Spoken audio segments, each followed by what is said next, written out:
Yo, yo, yo, yo, yo, what's up, chat?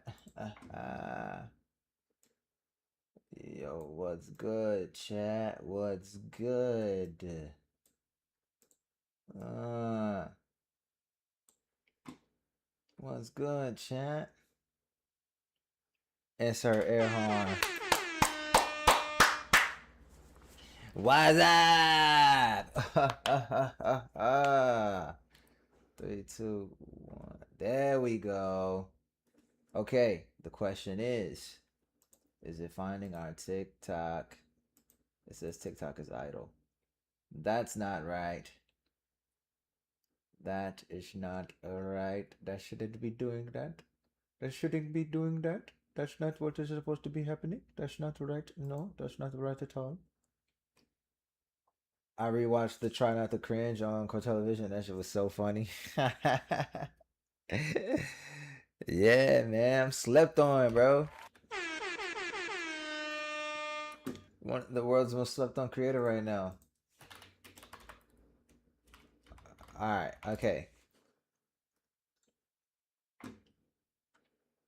Go to dashboard, man. What you doing, man? Okay. For some strange reason, it's not finding it. So we gotta go ahead and make sure that. Well, actually, maybe it's not finding it because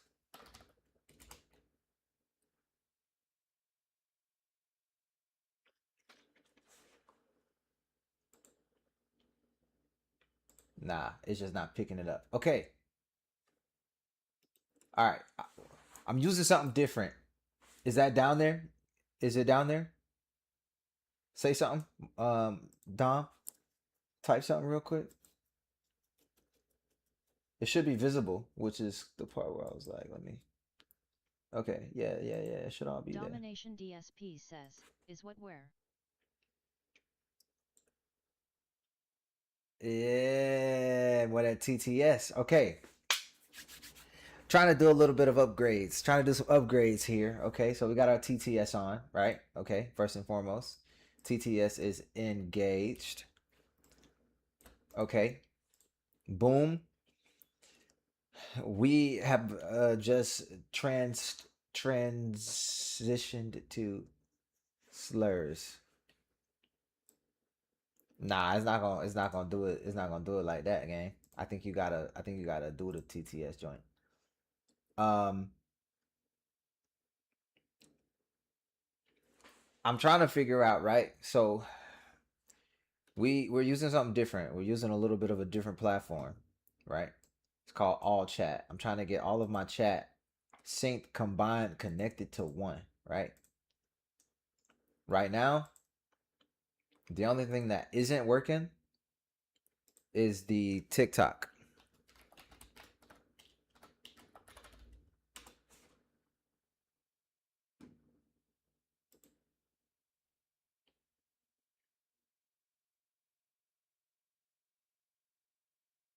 Yo, what's good, Preston?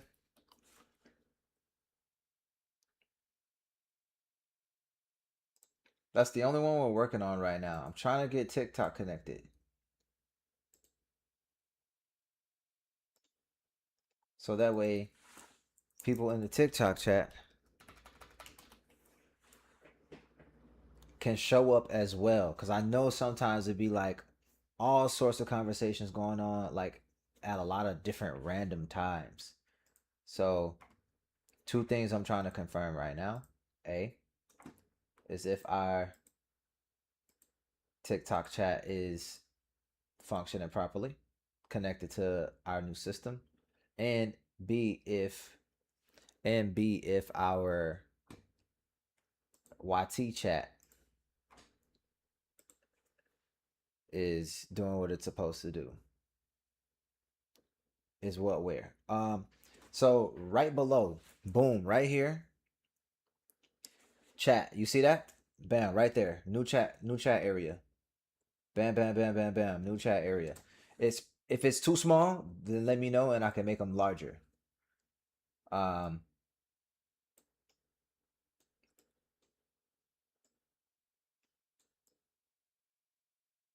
The only thing with this new chat is I can't get them to go up. They start up and like go down. I gotta figure out how to fix it or change it or whatever the case may be. So they last for 15 seconds, which I can extend the length of time in which they're there for. I just have to do that. Uh, Still, TikTok is not showing up. So let me figure out how to.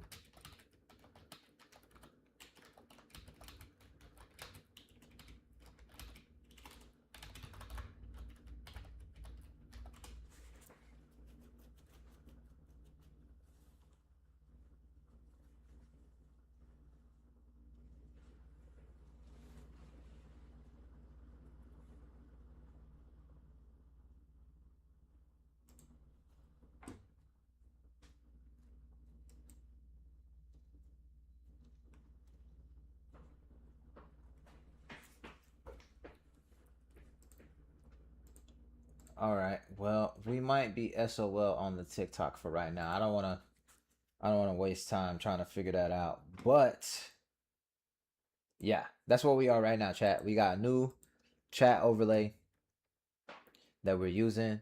So that way now, like, I was trying to get everybody on that one chat overlay. Um, Something's up with the TikTok to where it's not necessarily capturing the TikTok in itself. So I think I might try a setting or something in TikTok to see if it's maybe like a setting or not. But I don't think it is.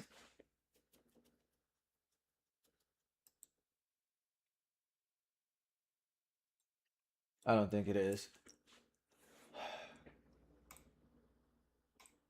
Let me try something. Let me try something here specific. Let me try this specifically.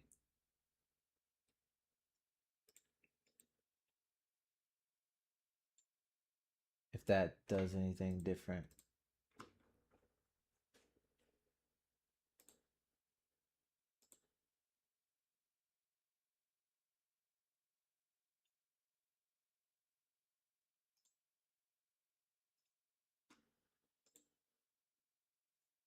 Logo? Yes, yes. Logo revealed. I've definitely I've revealed already. I just to let you know, I have revealed already. Is TTS supposed to work always? No, it's not supposed to work always. Um, Chat sent via. Nah, it's not supposed to always be on. That'd be a pain, gang. If it was always on, heck nah. Yeah, for some strange reason, the TikTok isn't working.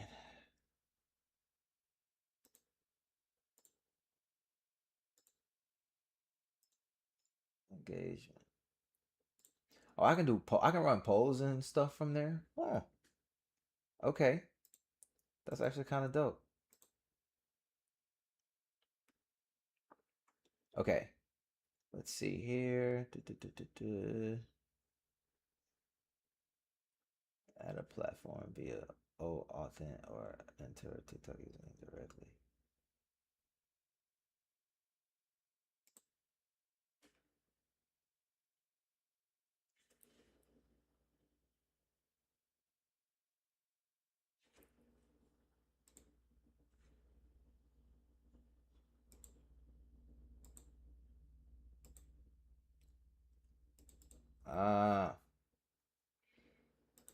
Ah, nah, nah, nah, nah.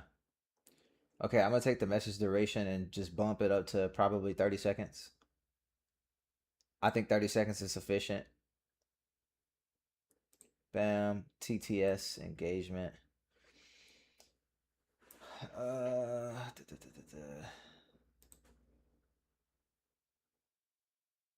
Let me to the danger zone. All right, so TikTok might be the only one that we'll still have to work on. Um,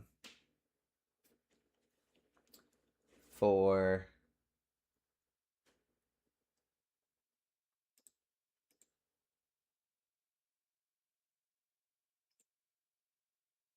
everybody being able to see it. Enable viewer points. Announce rounds in chat. Nah, that's not. Twitch mirror. No, no. Okay. None of that is actually what I was looking for. None of that was what I was looking for.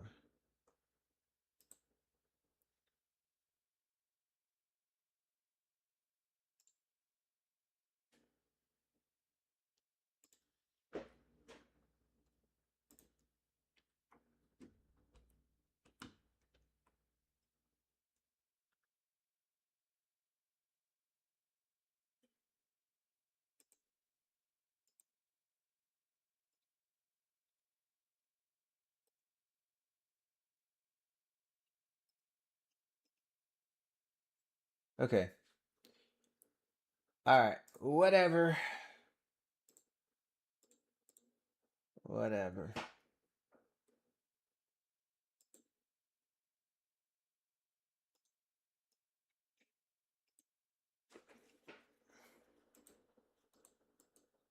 Okay. We'll put you down for a little bit. What do you think the Mavs record is going to be this year?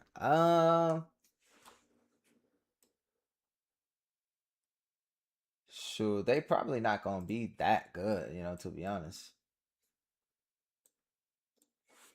It's 30 seconds also too fast. Y'all let me know about that right there too, because I just tested at 30-second mark. So y'all let me know with that one. That was 30 seconds. Been on the screen for 30 seconds.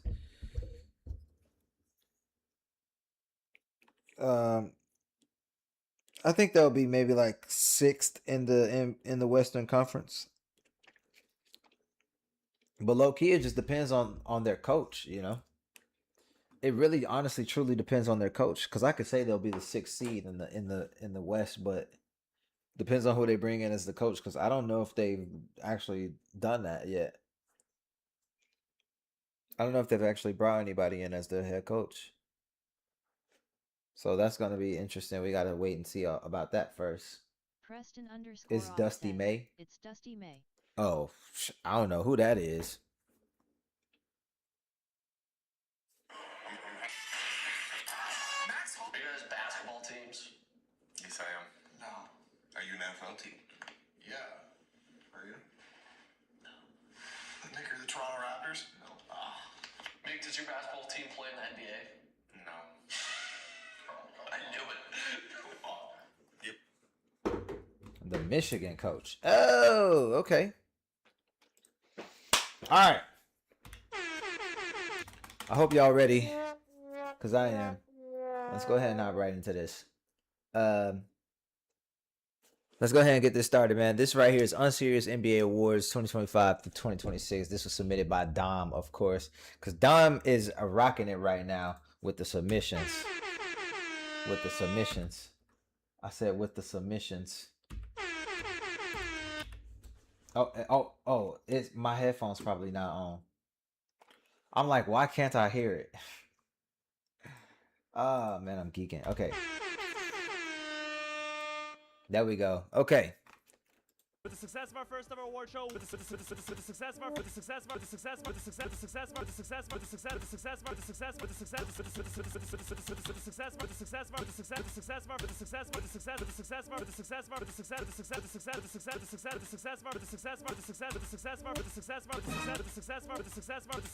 All right, my bad. award show, we are back with the awards that nobody asked for. The Hef Awards. Who will win Worst Shot of the Year, Turnover of the Year, Emote of the Year. We're dethroning the actual awards with the 25-26 version of the most unserious NBA awards, starting out with the worst shot attempt of the year. Dyson Daniels right here starting us off, vasectomy ball. Oh, wow. Then we have DeAnthony Melton catching a lob from the GOAT. Warriors basketball. Our next nominee, Max Christie, almost pops the ball off the corner of the backboard. Then we have Max Christie's former team, the Lakers. All right, LeBron puts up a peach. Ayton. Oh, wow. Wow. We got even more nominees. All right, Caleb Martin. Yo, running Cam. along Cooper Flake was on 49 points, shooting for 50. Caleb, take off. It was Vince Carter, but our sixth nominee, Rudy Gobert. Oh my God, Rudy.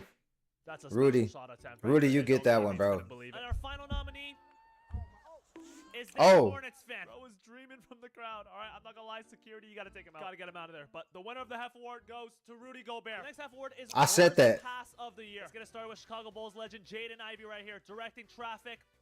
Tom Brady. Court Vision 100 right there. Next up, we have the Celtics mop guy. Wow. Look at his form right here. The footwork. Trying to get the ball back in play. What's That's good? right there. What's Next good? nominee, Kyle Kuzma. Clap it up for Kuz. But his teammate Thanasis was taking notes, all right? Great hustle play right here. Diving on the floor. Fast break with his brother. No looker. Last Oh, candidate is, wow. of course, the mom. Blows NBA Finals Game 2 with a back shoulder pass to Stephon. I don't think that that was necessarily Wemby's fault, so I'm not gonna necessarily give that one to Wemby. He said, honestly, I didn't really know what I was doing on his NBA Summer League debut. Castle. The Hef Award goes to Thanasis Antetokounmpo. All right, congratulations to Thanasis. Standing out. Now we have Emote of the Year. Our first nominee is Draymond. I love this video. Our next nominee, LaMelo Ball. One of the fan favorites on the channel. All right, getting a fresh cut from his barber right here. Dapping him up after for his services. But you Oh, can't that's a do W of the year emote. without LeBron. All right, LeBron, multiple entries too. Not just one entry. Getting low. But the next nominee is Miles Turner. Since the success of our first ever award show, we are back with the awards that nobody asked for. The Hef Awards. Who nominee is Draymond. You gonna subscribe? Next nominee, LaMelo Ball. One of Yo, the Anonymous, favorites thanks for on the channel. subscribing. Alright, getting a fresh cut from his barber right here. Dapping him up after for his services. Nah, that's tough. That's a But you tough can't do emote right of there. the year without LeBron. All right, LeBron, multiple Domination entries DSP too. says Not just one Miles entry. Turner. Miles Turner. Okay, y'all see? Y'all see right here, chat? Y'all see right here the new chat box? You got the YouTube, you got the red app, the purple app, the green app is gonna be in here too. But also, we're supposed to have TikTok in there as well. So I gotta figure out. Mine, your sub. Thanks for subbing, bro. I appreciate you. Thanks for hitting that subscribe. I appreciate y'all, gang. Go ahead and hit that subscribe. Go ahead and press that notification bell so that way y'all know any and every time I go live. Thank y'all for joining the live, man. I appreciate y'all. This for y'all.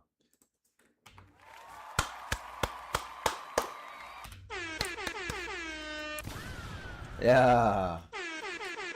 Thank y'all for tuning in. Thank y'all for being live with your boy. That's what I like to see. Getting low, but the next nominee. Should we do 30 seconds as well for the chat box? 30 seconds, is that cool? Or should we up it? Maybe 60? I feel like, you know, let's do 60 seconds just in case. Actually, I don't even need to do that because I got the channel pulled up right here. 45? Okay. Bet. Let's do that. Let's do that. We can do 45.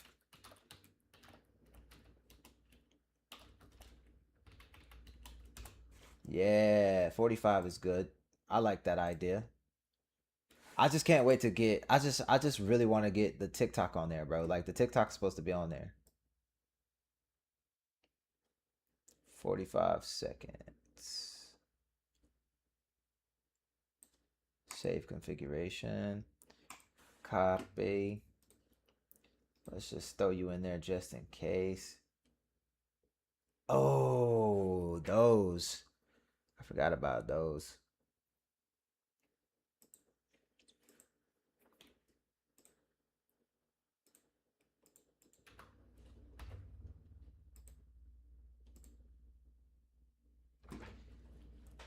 I forgot about those. Those gonna be low-key popping up like right dead in the center too. Well, no, not necessarily because it's not. Well, yeah, it will be. I'm gonna take those bot statements out. Yeah, let's do that real quick. Let's take the bot calls out. I don't necessarily want to. I feel like they're a good filler, but we'll take it out.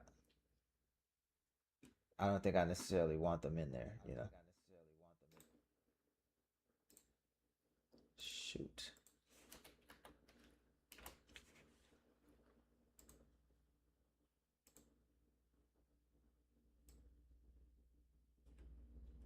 $45. Okay. Chatbot. Timers.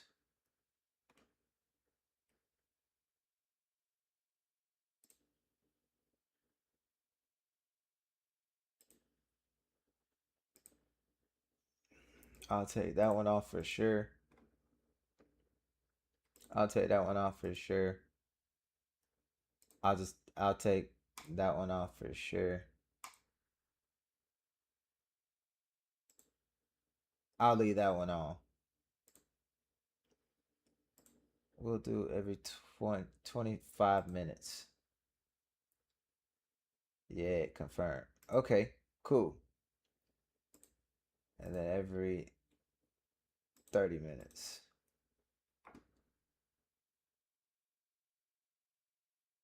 All right, bet. I'm all right. So I just condensed them to two automatic messages. All right, let's go. Nominee is Miles Turner. It's his first game back in Indiana, getting booed by the home fans.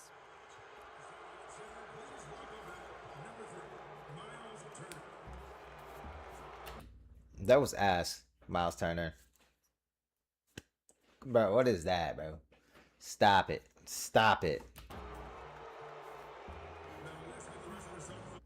I hate this.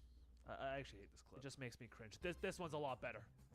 This is what I'm talking about. Jokic trying to intimidate Jalen Williams. Jalen Williams low-key stood his ground, though. We'll see how he does against his brothers. Our last candidate, though, is not LeBron. It's LeGM.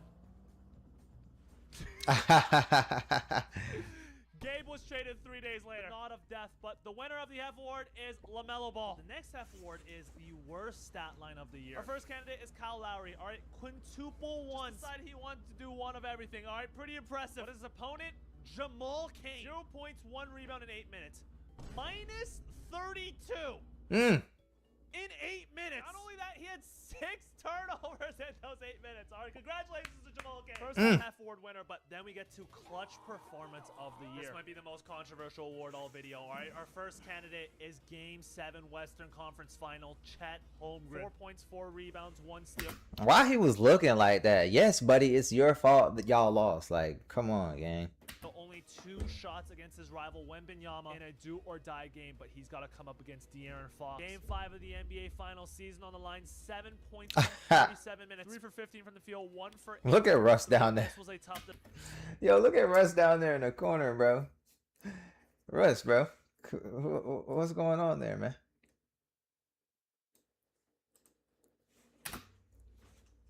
Decision. The half forward has to go to De'Aaron Fox. I mean, this guy got his meat grabbed, and New York gave him his own jersey. Chet was a close second. Maybe next year, Chet. Maybe next year. Now we get to outfit of the year. Now, our reigning award winner was Miles Turner. Let's see if we can find a worst outfit this year. Starting out with LaMelo Ball. All right, his second nomination. Like, that's pretty. Why was he walking like that? Why was Miles Turner walking like that, bro? That was kind of. Maybe. That was very sus. Next year. Now we get to outfit of the year. Now, our reigning award winner was Miles Turner. Let's see.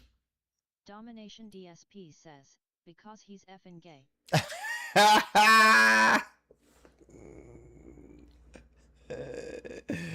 Yo, TTS is live, chat. That's crazy. Okay.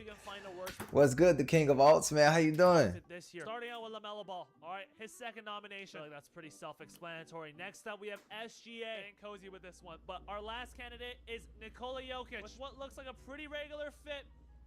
Until you see the Minion Crocs. Definitely the best outfit of the 3. All right, the worst outfit award goes to SGA. Our next award is Interview Moment of the Year. There's a lot of nominees here. I know this was supposed to be an annual thing. There were just way too many nominees from this past NBA season that applied for the half awards. All right, first of all, this is the Unserious NBA Awards. A video submitted by Dom into the Discord. we have Jordan Poole. Oh my. Asar Thompson is our next nominee. Team in the Eastern Conference to clinch a playoff spot. What does that achievement mean to you Domination personally? DSP says, I don't think this one was me. Nah? Oh, it wasn't. It wasn't. Chill Dude 26, whoever that may be. You know, I want the biggest thing. I want, whoa. Let's move on to our next nominee here, Jaden McDaniels, scoring 14 points in a playoff game against the Denver Nuggets. Here was his post-game interview. Keys offensively as to getting over things tonight. Go out Jokic, Jamal, all the bad defenders, Tim Hardaway, Cam Johnson, Aaron Gordon, the whole team. Like, just go at them. Bro had 14 points. Bro had the most menacing look the entire interview. Meanwhile, on the other side, Coach, that's your best offensive showing of the series so far. Offense doesn't matter. Go ahead. Yeah, I've never said that. Did you get Yeah, I never said that. Why is your voice echoing? That's a good question. Let's find out. Oh, one. Yo, yo, yo, yo. Domination DSP says, it's Noi. Domination DSP says, it's Noi. Yo. That should help. It should be one. It should no longer be two. It's still echoing. Is it still? Is it still echoing? There's still echo. It's not. Yeah. I don't think. Nah, not on your side, but on the TikTok side. You know, I actually noticed that the other day that there was a slight echo. I just want to be like straight, bro. Like I want to sit straight. That's all I want to do, bro. I got this like little link, like this little sides. So stupid. Is it still echoing? King of Alts? You gotta let me know, gang, cause I don't know. Let me check. Let me just check myself. Do. Your baseball team good. I just. Ada. Ada. Ada.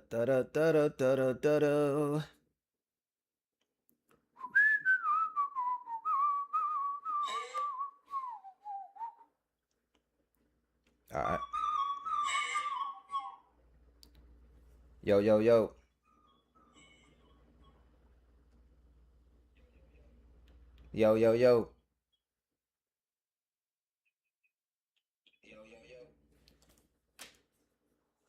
There is like a slight echo on there. That is kind of weird.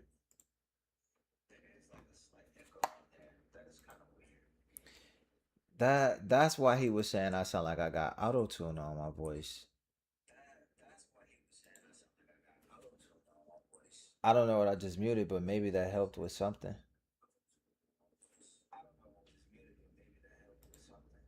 Nah.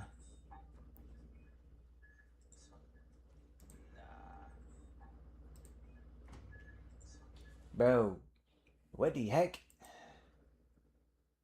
I feel like there it is. That's going to change everything.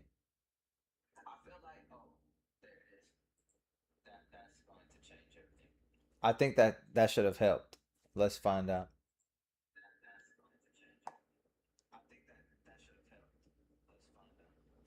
Yeah, I think that might have been it. I think we fixed it. So, also, if you're still on here on the TikTok side, then let me know.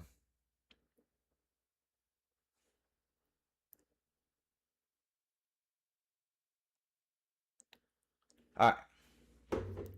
The level of physicality you were looking for on offense tonight. It was better in the first 4 games. Who does this guy think he is? Our fifth nominee for the award after Chet puts up an absolute stinker in Game 4 in the Western Conference Finals. Team leader Shea Gilgeous-Alexander was asked how they can get Chet more involved. Yeah,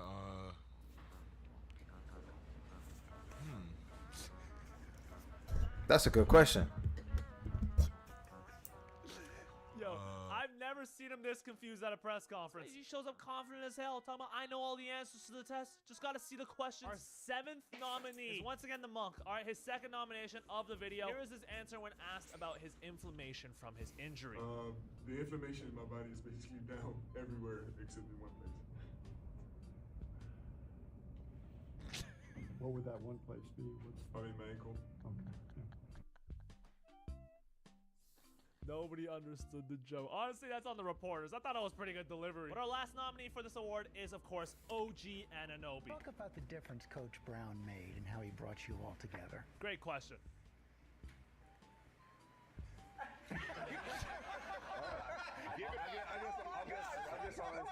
Just not with us, all right? But interview moment of the year goes to Jaden McDaniels. Might be a controversial decision from the panelists, but nevertheless, congratulations to Jaden McDaniels. Our next award is turnover of the year. Let's get it started with some Clippers basketball, all right? Nick Batum. It's okay. Don't hate the Fourth Knicks. quarter Batum, man. But then we go back to the Bulls. Rob Dillingham with a rainbow flex. This is 5-star skill moves right here. Robinho Dillingham. Get him as a superstar for Brazil. Then we have Kevin Durant against the Wizards, all right? Not taking him seriously. 2 turnovers back to back. And right after the second one gets called for a tech, all right? Just brilliant. But then we go back to the NBA playoffs. Christian Brown. 125 M's, who Jokic has to go out to war with. But back to the Houston Rockets. Jabari Smith with his team up 6. Throws an absolute dime. But our next candidate, Reed Shepard, on the very next play, all right, loses the ball to LeBron, which results in a game-tying 3, and the Lakers win to go up 3-0. I mean, back-to-back Hef Award entries. We might never see that again, but the Hef Award goes to Robinho. Now we get to one of my favorite awards, GIF of the Year. Our first But I love OG. Now, OG Anunoby's a tough player, bro. OG's nice. I will give it to OG. OG is definitely a tough player. nominee is Giannis. All right, good start right here. Our second nominee, Giannis again. Getting stronger. And we have Chet Holmgren. I've seen that one so many times, it still gets me, man. But his teammate, Jalen Williams, tries to do one better. But of course, if Chet's nominated, Wemby's got to get in here. All right, that one definitely has a case. But the final nominee. Nah, it's definitely... Congratulations. Definitely Aaron Dylan Brooks. First ever half award. One might be around for a while, but back to hoops. Now we have defensive play of the year. Let's start out with the Brooklyn Nets right here. Trying to get AJ DeBonsa on the team. See, the problem with this clip is they're going to use this in 2050 and they're going to call us plumbers. But then we have the Cavs, who in an actual playoff game, Eastern Conference Finals game, gave Jalen Brunson a wide open layup. Just gave up. But what the hell was that? So, blocks it with his shoe. Learning from former Defensive Player of the Year, Marc Gasol. All right, what a play by Alex. Back to the Cavs, though. Our fourth candidate, Dennis Schroeder. Jeez. Tony Hawk. The part that was after the fact. He goes, yep, no, that's me. That's my bad. Back to the playoffs we go. Our next candidate is former Defensive Player of the Year, Gobert. Ooh.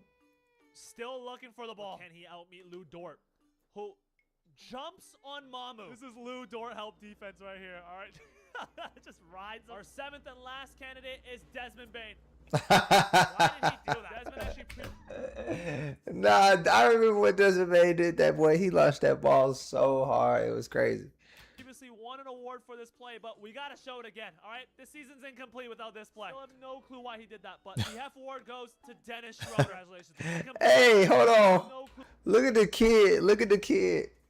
Look at the kid right here, chat. Look at this kid. Why he did that, but the Hef... Look at that kid. Yo, look at this kid face. Look at this person's face. Jeez Louise. All he did was threw the ball at him. Y'all relax. Award goes to Dennis Schroeder. Congratulations to Dennis. But after that play, Draymond came into defense for his teammate, which leads us to our next award, Draymond Moment of the Year. First, we got Draymond trying to trip Jabari, just cheating his dick off. Next up, though, is the NBA Cup. Talking trash with Wemby, fighting for position, playing mind games with the Monk, ref getting involved. And then he gets yammed on. Look at his reaction.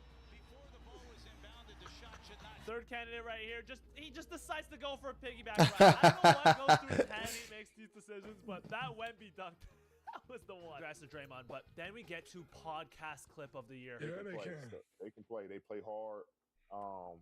You know, and I think I could be a great, vet for them. But, I want to compete for championships, and and I think I could be a great, vet for him. But He's the GOAT, bro. But then he gets on the Fred VanVleet podcast and said this. Sometimes parents come up to me and they be like, yo, my son played just like you. And I think to myself, like, your son is ass. Draymond funny as hell. Yo, what the heck? My son played just like you and your son. Why did they think that about himself? What the heck? But I get it. I mean, Man, but the last nominee is Kevin Durant. Same podcast, all right? Come up with what? Why get cussed? Why lotion why lotion? I shower. But I might go a day without 2 days. I might go 2 days sometimes. You know what I mean? Hopping in that water.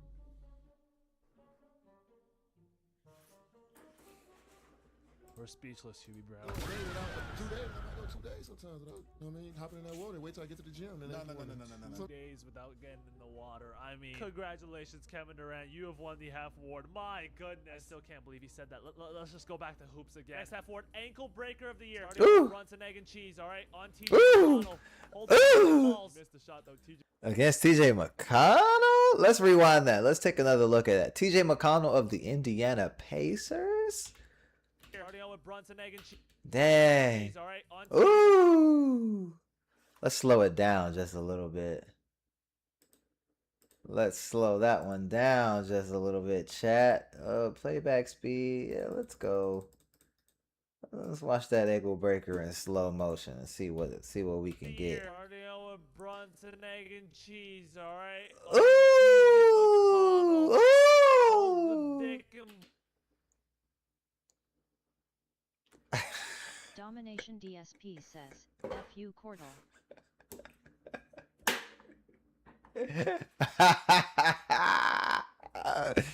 He said, bro would not do this if it were against any other team, by the way.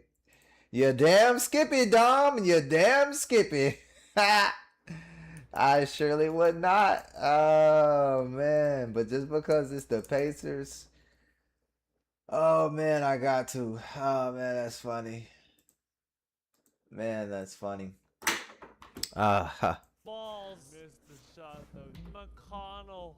Brunson, egg, and cheese, alright? On TJ McConnell. Man, that man touched the earth. Look at Coach. Look at what? Look at Brunson like. Dang, gang.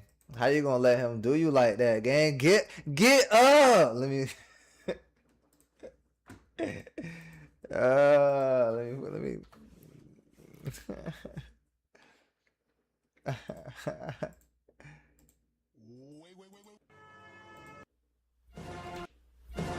Get your fucking out.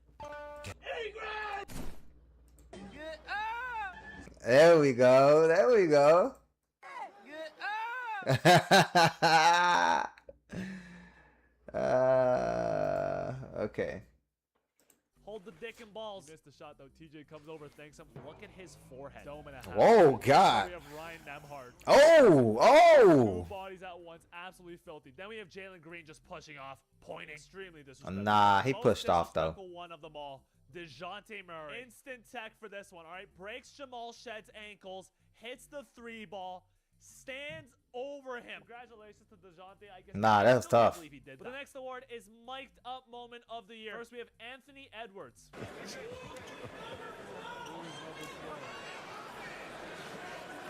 He said, that's what I'm saying. Bruh, Ant funny as hell, bruh. That's Jake LaRavia. Talking about who was number 12.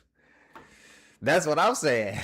So disrespectful. Next up, though, Alpern Şengün says this to a woman ref after a no call.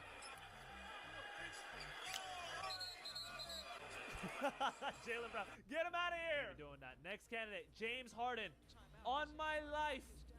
On my whole life. Arguing with the ref. Then we have head coach Darvin Ham. All right. Have a good time out there. Have a good time out there. Leader of men out here, man. Last candidate, Kevin Durant. Playing against the Nets right here. Danny Wolf. Honestly, could have been a worse shot attempt candidate. And almost took out Kevin Durant in the process. It reached off the glass into his face. The award goes to Anthony Edwards. Next award. That's what I'm saying. Moment of the year. Our first candidate is Jaylen Brown. All right, using his new offensive move right here. Oh. Rubbing his hairspray on OG Anunoby's jersey. And he starts checking that shit on the sideline, all right? Ensuring that it never happens again. The next nominee is Kasparis Yakuchonis in a jump ball with 5 Casper Jackass. Yuki Kawamura. And he loses the jump ball. Get him out the league right now. I mean, I could have won this jump. Absolutely insane. But then we go to All-Star Weekend. Dunk contest right here. Jace Richardson. Oh. I did not watch the All-Star game this year. With All-Star Weekend, then we had the KD files. With Kevin Durant's burner account, get off my dicker, son. Gets leaked for talking shit about his current teammates, former teammates, live while he was at All-Star Weekend, all right? Checking his phone frantically, stressing all day, all right? Even in warm-ups. Absolute bizarre situation. Next up, Trey Johnson. Just misses an easy one. Deontay George laughs at it. Hey, man, it happens to all of us. You know what I'm saying? You jump that high like me and Trey, you gonna miss some, all right? But Rudy Gobert, back with another nomination. Oh, my God. Goes in the same game. Honestly, I don't even think anyone's really that surprised. Next candidate is the entire Atlanta Hawks organization. Game Eastern Conference first round. It's literally their do-or-die game. Backs against the wall at home as well. All right, just embarrassing. This one's a tough one as well. I'm torn between the Kevin Durant files and Kasparis Yakuchonis. I think I gotta give it to Yakuchonis. Losing a jump ball to Yuki Kawamura. I mean, I don't think we'll ever see that again. The next award is Zero IQ Player of the Year. Our first nominee is Jordan Miller for the Clippers. All right, inbounds the ball, rolls it out for Chris Dunn right here. Picks it up himself. He can't do He that. The ball to himself and started complaining. What is he complaining about? He's on that OG Anunoby pack. Next candidate, DeAndre Ayton, back with another nomination. Halfway through the year, says they're trying to make me Clint Capella. Honestly, zero clue what's going on in his brain. But this final candidate, he built himself a strong case to contend with DeAndre Ayton late in the season. All right, De'Aaron Fox tips the ball ahead. Goes for the layup when his team is up by 1 and is in the bonus. I mean, what is he doing? Quite possibly one of the worst basketball plays I've ever seen in my life. All right, this half award goes to De'Aaron Fox. Second one of the night for him. Congratulations. That wasn't too bad. Next award is Hustle Play of the Year. Melo Ball with yet another nomination. Dang. Smooches Charles Lee. Next play, same scenario. LeBron chasing a ball out of bounds. Twerks. Said, bro is living my dream. Last candidate though, Draymond. Again, chasing the loose ball against the Pistons. Takes out a woman sitting courtside. All right, look at this. Oh my God. Flying elbow. All right, Draymond Green, congratulations. Second award of the night. Well deserved, man. The next award is Worst Move of the Year. Brandon Pajemski starts us off here. Almost at backcourt. Gets it back. ISO. Oh my gosh. Right there. Next, we have Noah Clowney for the. Oh, they look like he just broke his own ankle. Gets tied up. Then starts fighting. Last candidate is Chet Holmgren. Once again, in Game 7. Scared to go at Wembanyama. Remember, only 2 shot attempts this game. Finally drives on him. False. Slips and falls. So disappointing, man. Especially because he has the skill, you know? But the worst move of the year goes to Brandon Pajemski. Next award is Announcer Call of the Year. First candidate is the Toronto Raptors announcers after Mamu hits a 3.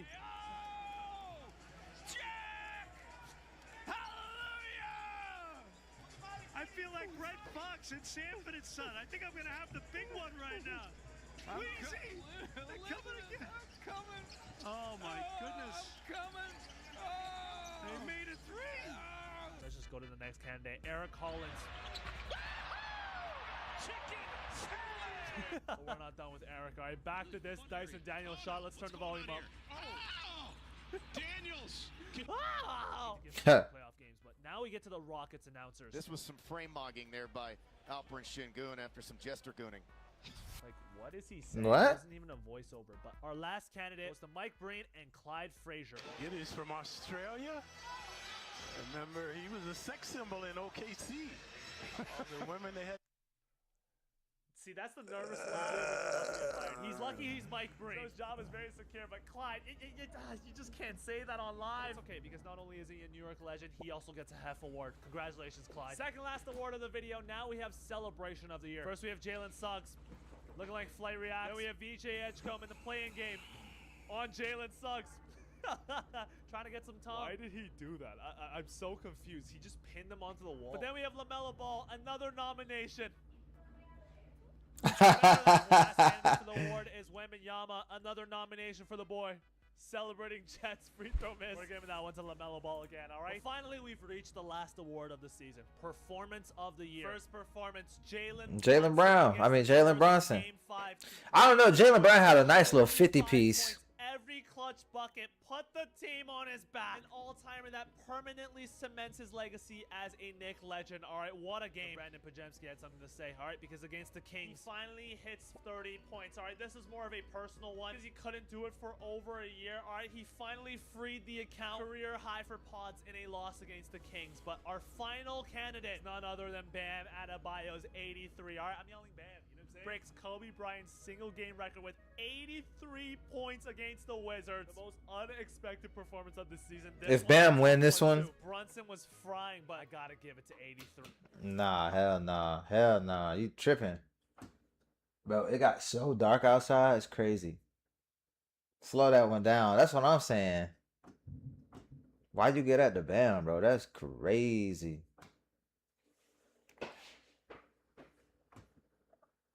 No, I'm talking to you. Slow what down? What you talking about? Domination DSP says. Put the 83 in slow-mo? Why? But he playing the Wizards, bro. I don't care about the Wizards. Well, I don't care about the Wizards, boy. Come on now. It's still echoing? Yo, bro, what is going on, man? I feel like every single time I get a decent setup going, something always just starts acting strange, man.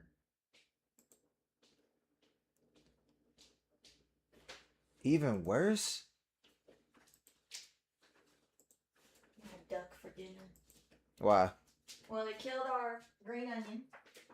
Oh, for real? Ate our other tomato that was out there. It ate all our green onion? No, they ran it over. It's all flat now. Ah. I'm telling you, all we gotta do is just shoot them. Well, we got a nasty storm rolling in. You want to see it? No, I can see it almost. Get them. I told you what we should do is just Shoot them. go ahead and kill them. I mean, Preston_op says, when the last time you work out? when was the last time I worked out? You sound like a robot with the echo. I don't know how to fix it, gang. Let me just Google search something.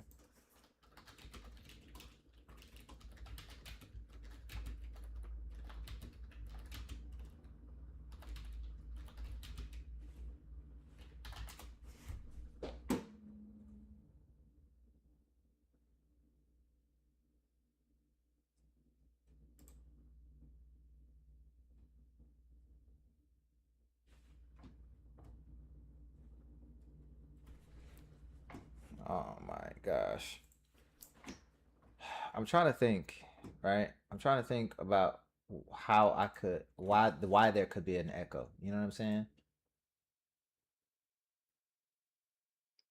But I can't think of anything. Everything is going through my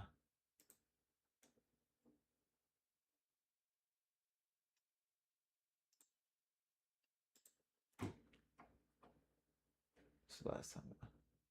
Everything is going through my Oh my god.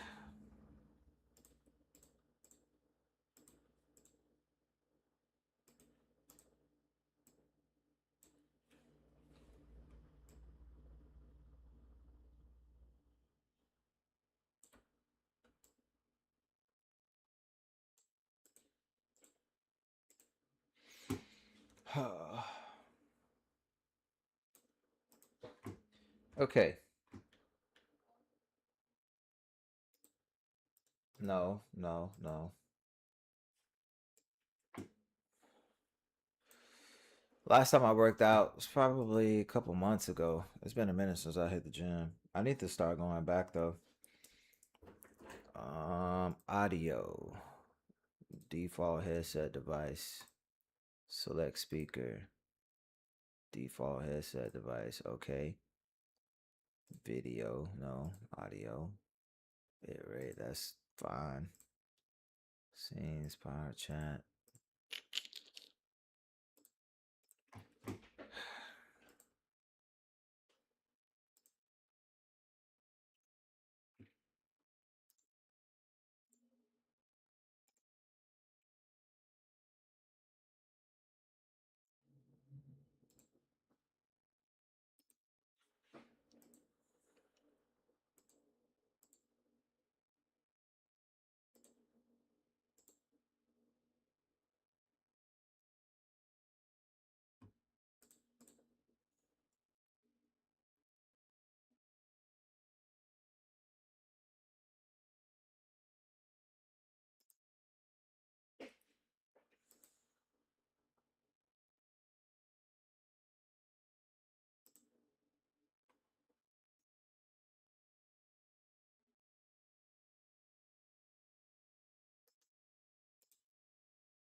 Go on TikTok and yeah, like I did, but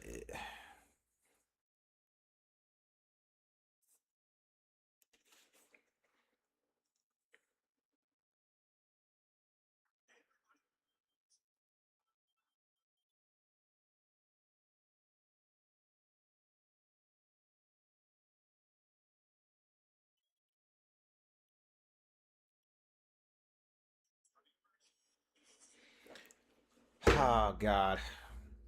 Oh, there's a summer league game on right now. Who playing? Um.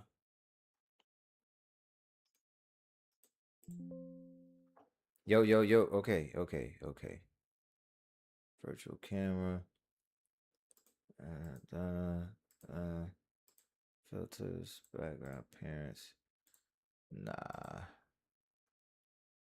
Okay. Domination DSP says, Caleb Wilson broke the scoring record in Summer League. He sure did with the most points in his debut. And y'all thought he couldn't go number 1. I thought he should have been at least number 1 or number 2. At least number 2. Number 3. Yeah, at least number 3. It's a bit better. I literally haven't done anything different. So if it's a bit better, then it's just getting better on its own.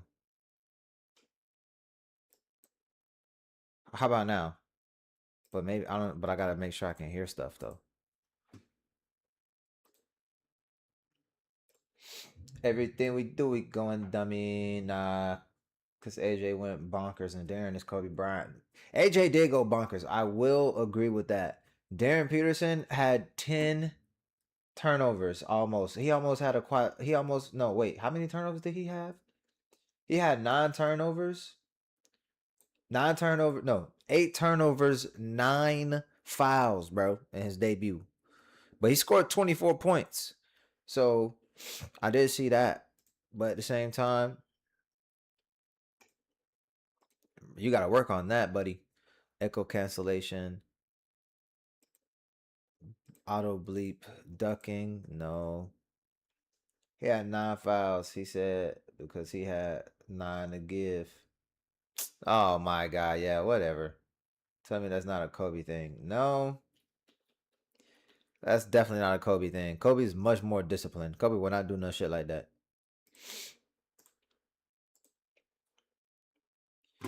Kobe was disciplined. Rick's official says, I just wanted to thank everyone for tuning in and following.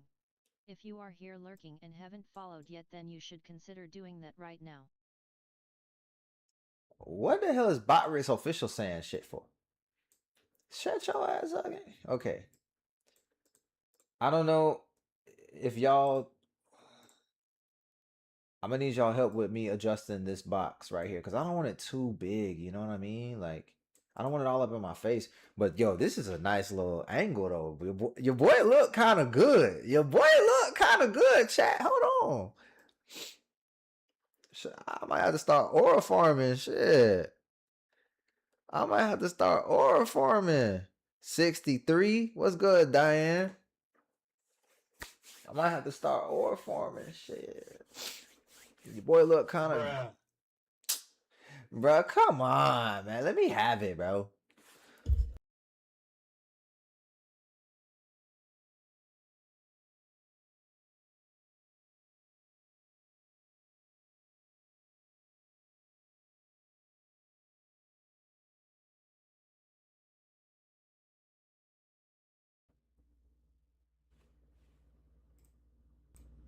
Yo, okay.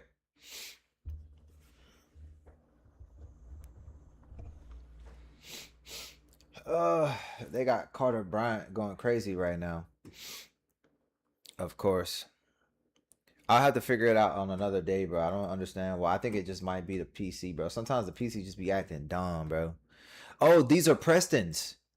These are Preston's video recommendations. Yes, these are Preston's video recommendations.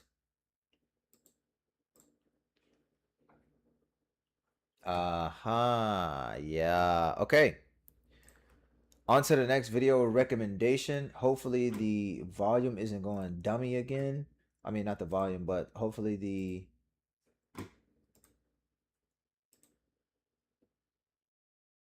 spatial off. See, that's that. Volume mixer. Dumb. System sounds.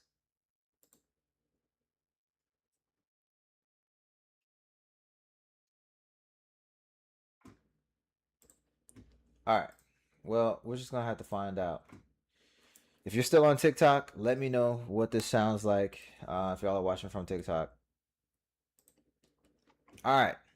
No, wrong one. Bam. Yeah, but I just remembered. Yeah, these are Preston's videos that he sent into for recommendation. Yo, are these like really like that large, or am I tripping? Yeah, no, these are freaking.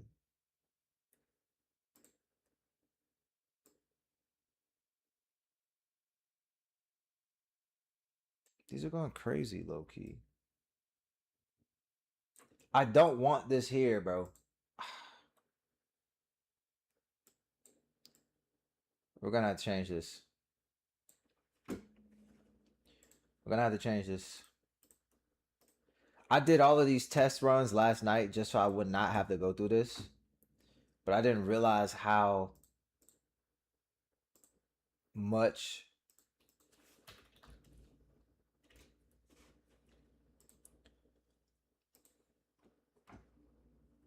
I didn't realize for the longer messages, bro. Okay.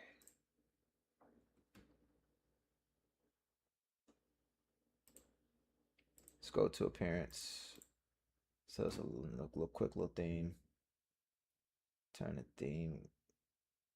Minimal clean fix borders and badges. Don't want the badges. Minimal icon theme. Minimal clean theme. Okay. We're gonna apply the theme. Bam.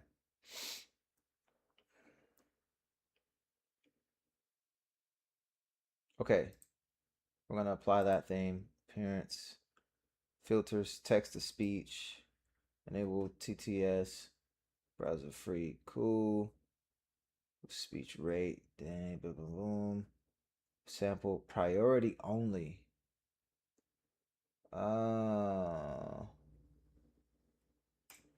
Okay. Cool. Priority only.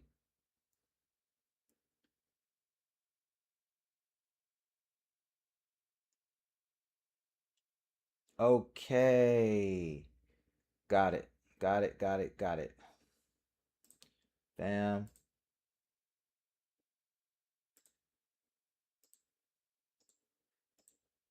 Okay, and sources.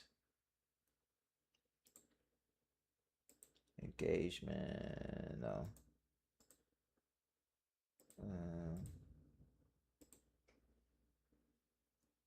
Okay. Save configurations. Copy the new overlay. Drop that bit inside of there. They're covering up the whole screen. Yeah. We're about to edit those. Don't worry.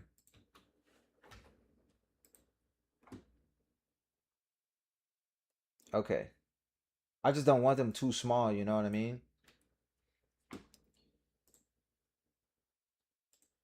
But y'all help me with the sizing. That if y'all could help me with the sizing, that'd be fantastic. We might have to do like a 700 by height. Let's do 700 by 1,000. Yeah, okay, much better, I feel like. Yeah, there we go. There we go. I feel like that's much better. I need to make my width not as large as my height. Bam. Now we talking, chat. There we go. Cool. Okay. Bam. Bring that back up because this is what I'm actually using to monitor all of the chats. Yeah. All right. Cool. Drop down. Get your eagle on. All right. Here we go. Excuse me. Skill mate. Now let me make sure of something here real quick. And okay.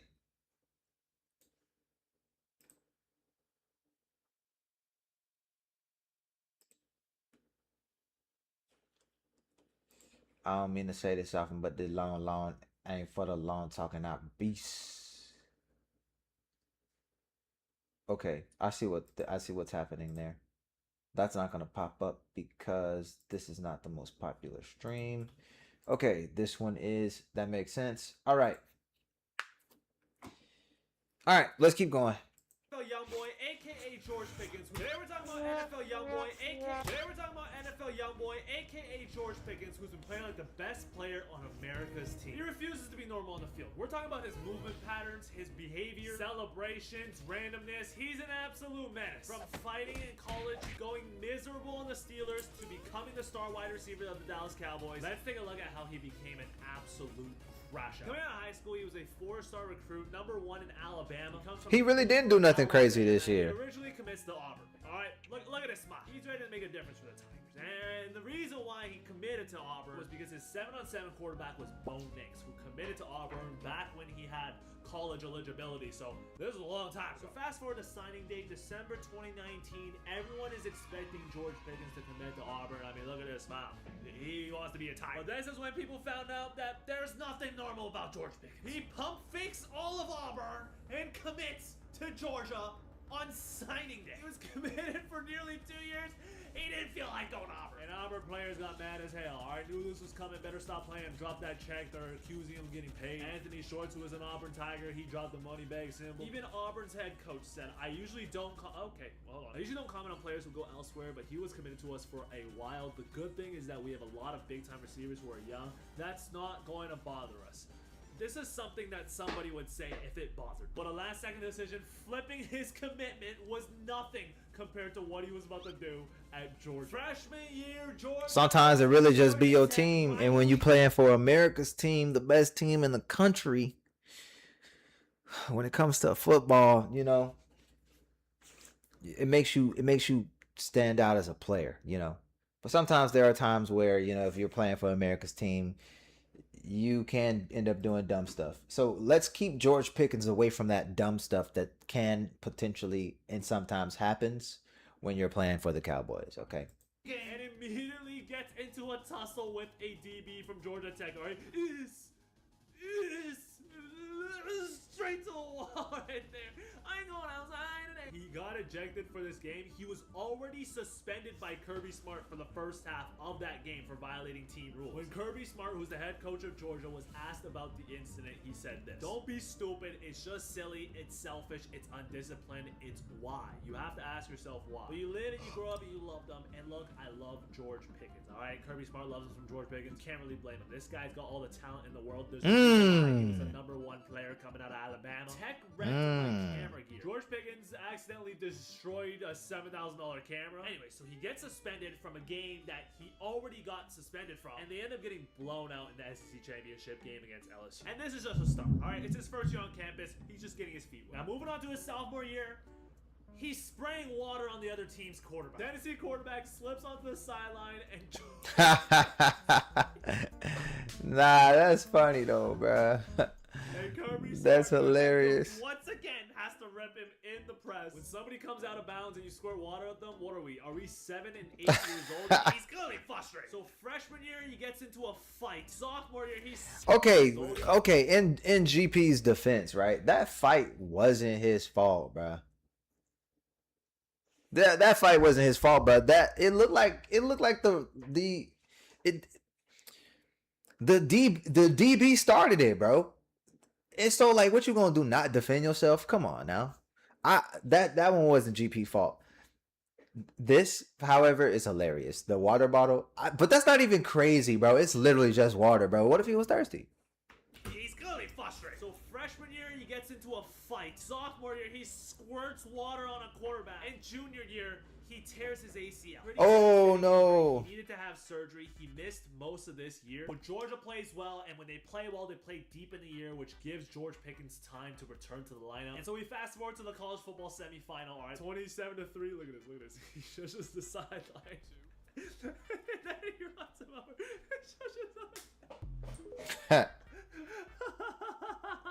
He's doing this his whole college career. Just shoving people over. Celebrating the run here. Hold on, we got more here. George Pickens lined up outside, ready to go. Guy's an absolute machine. Here comes another one. He stands right over it. This is part of who he is.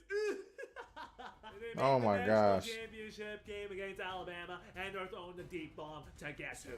George Pickens. All right, absolute menace. And that's his only catch of the game, but they ended up winning the national championship. Yes, he's a national champion. His name gets forever etched in college football history, and this is when he declares for the draft. Now, obviously, there's some character issues. Scouts basically think something's wrong with him. The Pickens interview was horrible, said an NFC director player of personnel. He's barely alive on our board and still could get dropped off. People were saying that the character evaluation for Pickens was terrible. And obviously, if he mixes character issues plus him coming off of a torn ACL, you're gonna get some trouble with him getting drafted high. But then his dream comes true. Alright, he gets selected into the National Football League, second round pick, 52nd overall. Not bad. He has by far the greatest draft reaction in the history of the NFL.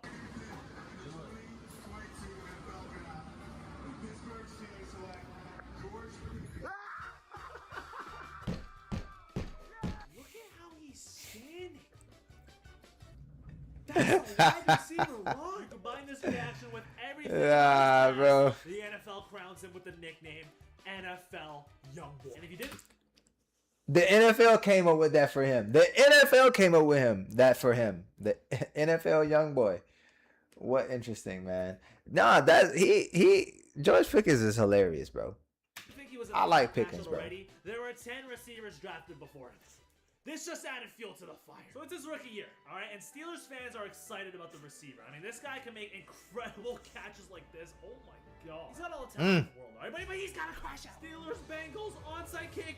Just helmet to helmet. It's a frustrating year for him. You can clearly see the talent, but he's not getting the ball. His quarterback's Kenny Pickett, and the Steelers finished 9-8, didn't make the playoffs. But then we get to his second year. All right, he's still making their remarkable catches, still got all the talent in the world, but he starts acting more like a demon. In a game where he had 2 catches for -1 yards against the Titans, George Pickens starts posting on his Instagram. All right, when you've been thugging it out for so long, so you genuinely start speaking really neat. All right, he's clearly frustrated.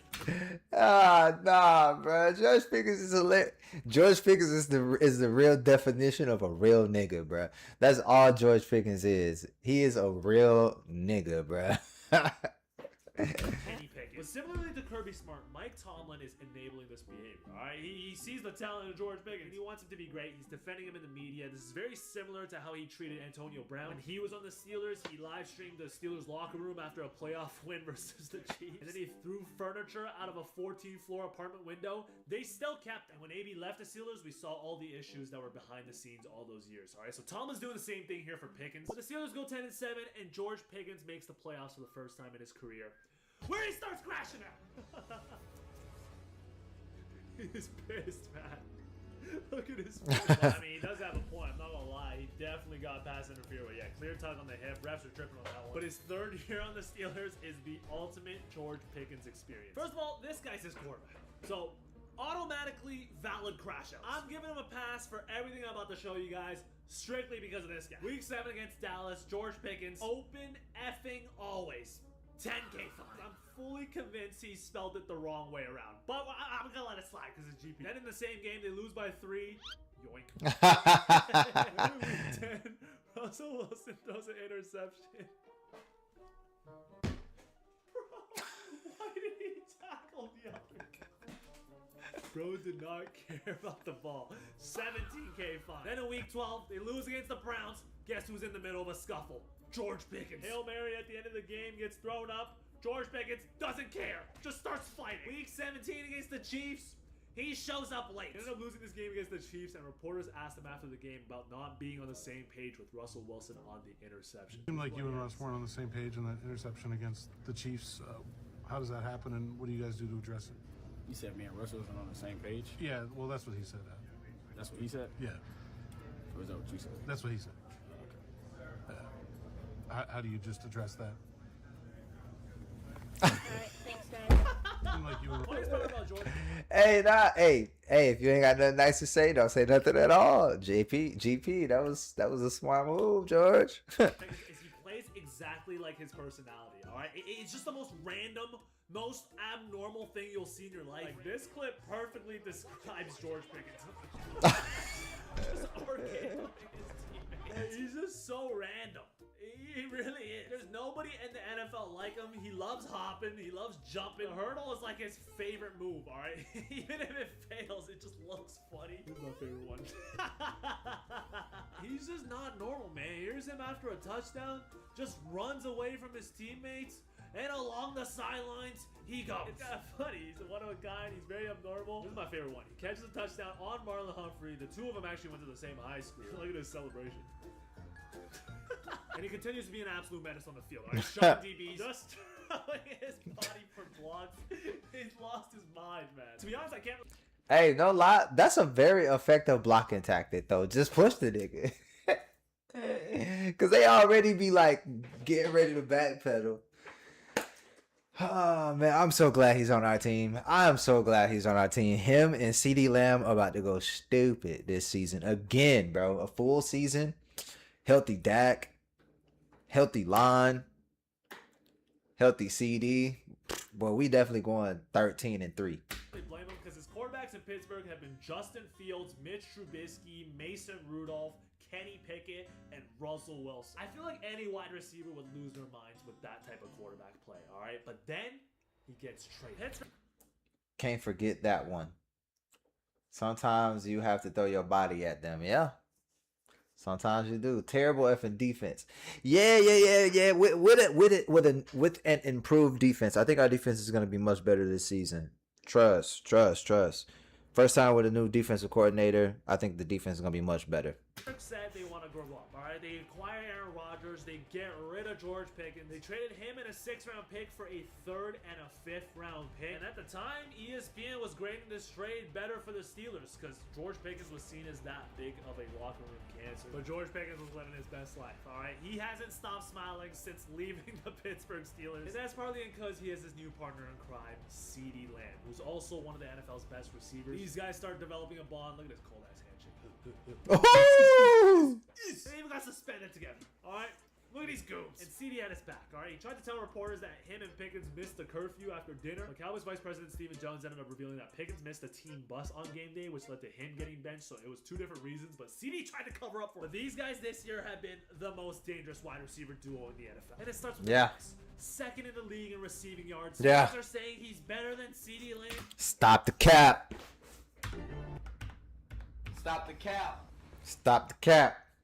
Stop the cap. Him on the Cowboys, he could be the best receiver in the NFL. And people are speculating that he's about to get paid this awesome. That's how good he's been playing this year. Now, is he still leaving comments on Instagram? Absolutely. Weak ass Philly fans, known for sin. And is he still hurdling defenders? Nah, last year Pickens was better. Yeah, I mean, because CD was hurt majority of the time last season. So yeah, of course he was. Bro has one good season and now he thinks he's the best.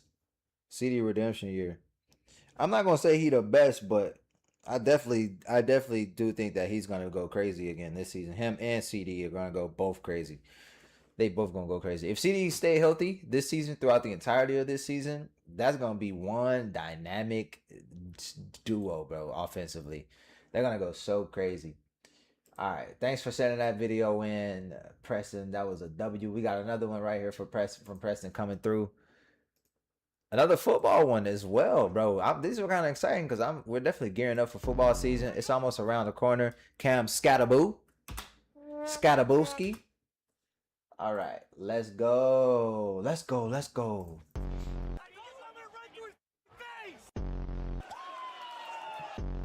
a twin right here.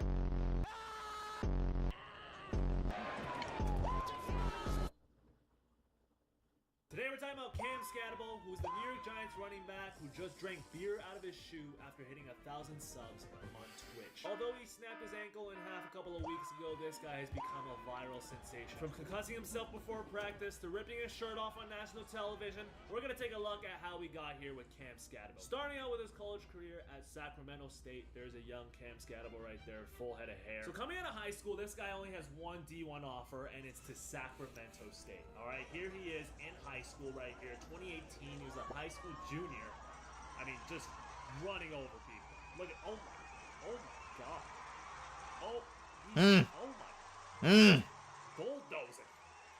He's still up.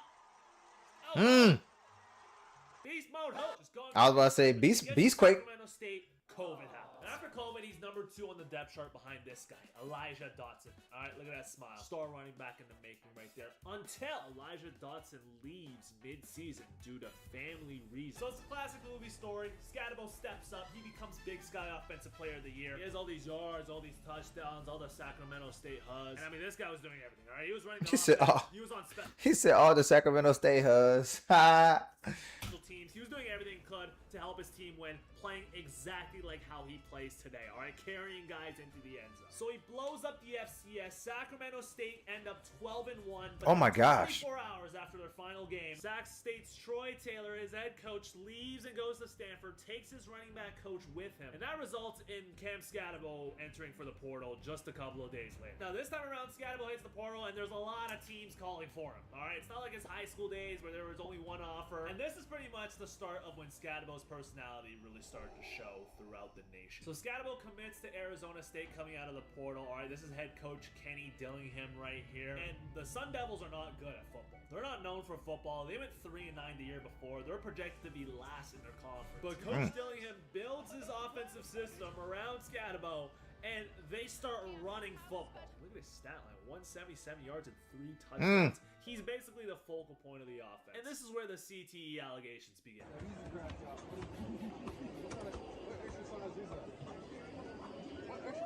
like how his own teammates are confused. Even Antonio Brown, the CTE king, is recognizing this video right here. I mean, this is just absolutely insane. But it gets weirder. Ryan Clark recalls declining to eat Cam Scatabo's crotch candy. And his mom would give him a plastic bag of candy. He would take that plastic bag of candy, and while he ate that plastic bag of candy, he would not take a shower before he came out. He would stick it in his pants. And I appreciated him. He pulled him out his pants and he goes, "RC, do you want a candy?" Hell no. What makes you think I'd eat your crotch candy? Leave a like if you would have eaten the candy. I don't know what to make of that. All right, a kid stuffing candy up his ass.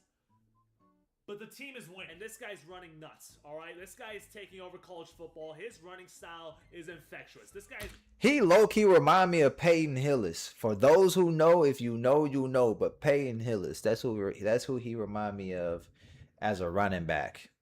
Running headfirst at every defender he's seeing in his way. And Arizona State, led by Cam Scatabo, they do so well that they end up winning their conference. They win the Big 12 championship after being projected to be the worst team in the Big 12. All because of Cam Scatabo. He carries them all the way to the college football playoff. Oh, snap. Absolutely nuts. It's story of the year. Arizona State is not known for their football, but they are the 4 seed. Now, the college football playoff system is a bit weird, all right? God. Basically, the college football playoff is determined by the committee. This diversified group of human beings right here, they are the ones that determine who gets to play in the college football playoff. Now, this diversified group is...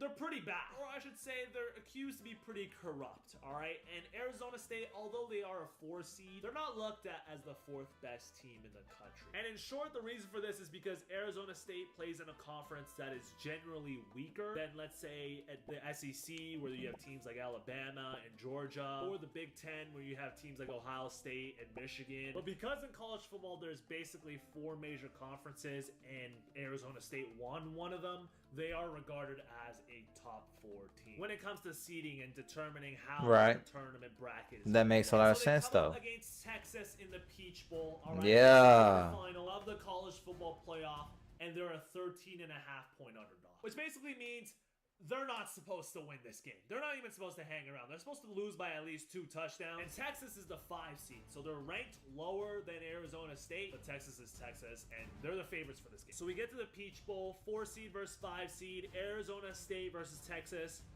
Cam Scatabo is vomiting. This guy ate a croissant breakfast sandwich, says he overloaded on chugging water and Powerade. This caused him to vomit profusely on the sidelines, which eventually caused the game to take a turn. I threw up. I drank too much water too fast, and I was kind of feeling sloshy. Hey, I did that too. Threw up from the water. Dom, you remember that? when Aiden came through with all the hydrates and he kept spamming hydrate. Oh damn, bro. Oh damn. Yeah, bro. Uh, Aiden was spamming hydrate. Spamming hydrate. I was drinking hydrate. I was drinking. And I had like 3 bottles of water. And I drank one. And I drank the other. I drank the water. Yeah, I drank the other water. Yeah, I drank another water. Yeah. And then at that point, it was tough. Feeling sloshy. And the craziest part is this guy ends up playing the best game of his life in the biggest game of his life after vomiting. Right? He throws for a touchdown. But hey, though, as a football player though, if you feeling some kind of way, the best way to feel better is to legit throw up. Throw up, bro. I'm telling you, you're gonna feel so much better on the field afterwards. Touchdown. He's throwing up the arrow, Selly. It's this ridiculous catch and run on the sidelines. Look at this guy, man. Look at him. Look at him stand up. Look at him. Look at him.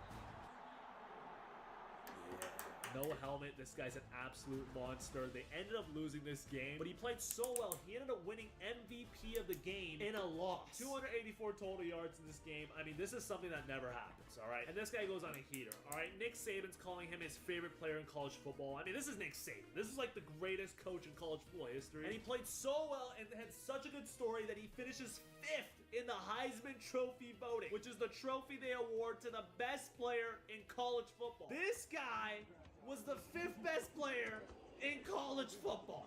This guy. So of course he goes on and enters his name for the draft, all right? Now scouts, they don't really know what to do with this guy. A lot of scouts are unsure about Cam Scatabo. You have this guy, he's only 5'9", runs a 4.6 540-yard dash, which is not ideal if you're a running back. And these are his negatives, all right? He lacks explosiveness and short area burst, lacks top-end speed, won't win many foot races against NFL athletes, not a twitchy athlete or mover, all right? So basically his athleticism isn't the best. And people are starting to question where this guy will go in the draft, all right? If you look at some of the, NFL scouts on ESPN, none of these guys have Cam Scatabo in their top 5 running backs for the draft. But then, Right. it happens. 4th round, 100. That is a different story. That is a different story for a different day. Cam Scatabo gets drafted by the New York Giants, all right? His dream comes true. Look at this beautiful moment.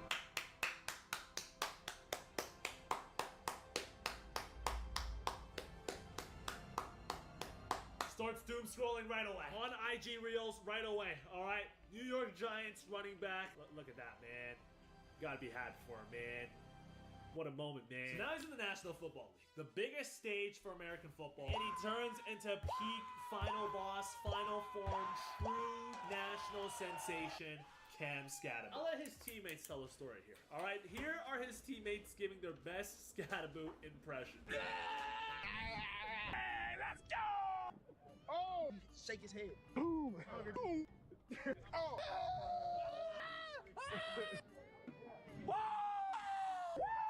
That tells the story right there, all right? Whether it's brain damage, CTE, or it's just his personality, his teammates know it's something. He's as genuine as they come. He's genuinely an idiot. His running back teammate, Tyrone Tracy, explained to everyone that there's nothing he can do to contain him. Like, he's just loud. This is the funniest part. We'll be in meetings and Scat asks a question, just yells it out. He might be wrong, but he'll yell it out and everyone looks at me. And imagine one of your classmates just yelling out questions. And imagine what you would think. We gotta play this guy twice a year, by the way. Yeah, I don't think I'm too concerned. Actually, I take that back. I am terrified right now of the New York Giants. Those words have never came out of my mouth ever. I am genuinely afraid of the New York Giants now, only solely due to the fact that they got a good coach. They have a good coach, and that is so terrifying, Preston. Yeah, yeah. The division is tough. We're both Cowboy fans, but dude, they looked pretty good last season. Like, just getting started before Scattaboo got hurt. Them two together, him and the quarterback with freaking what's that man name?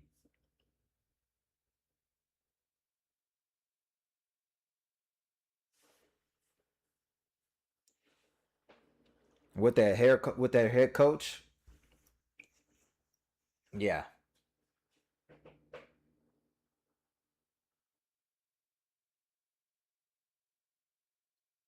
Yeah, with their new head coach, bro, that's going to be freaking scary. I am not looking forward to that. I'm not looking forward to the times we play them, especially because our defense was so like if our defense doesn't improve significantly, we're going to be cheeks. We're going to be cheeks.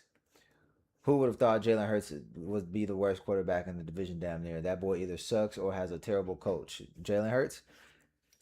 I don't really get into the Jalen Hurts slander. You know, I don't think that he's a terrible quarterback, but I don't think that he's a fantastic quarterback. You know, so I just don't say nothing about Jalen Hurts. Also, because that's a real definition of a brother. You know what I'm saying? So I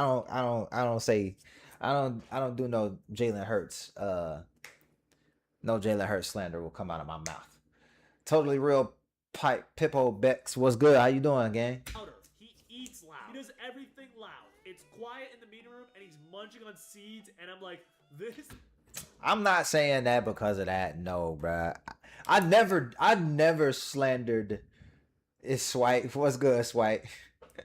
I never engaged in any Jalen Hurts slander, even from when he played with Oklahoma and Alabama. Alabama and Oklahoma. I never, when they were shitting on him then, I never engaged in any Jalen Hurts slander. And I don't think that I will, even to this day. Like I said, Jalen Hurts is one of those guys that he's the definition of a brother. I'm not going no. It's dripping down the page. Yes, so with the chat, I can't get it to go how I had it where it's going up, so it just falls down. So everything oh yeah, there you go.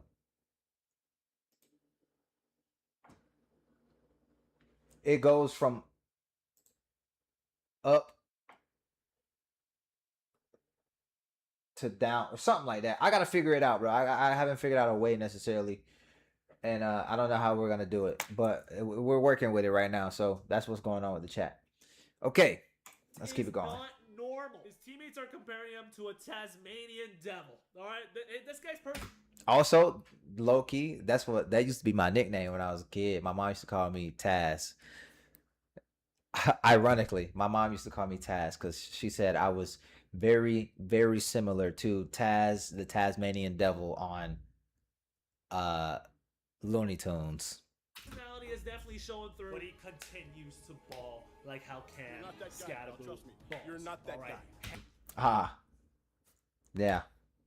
Cam Scatterboo plays like. He continues to ball like how Cam Scatterboo balls. All right, head down, running through people. This is my favorite highlight on the season. Look at him. He catches a screen, gets blockers, gets in the end zone, and he's still running through people in the end zone. Doesn't care. Look at him.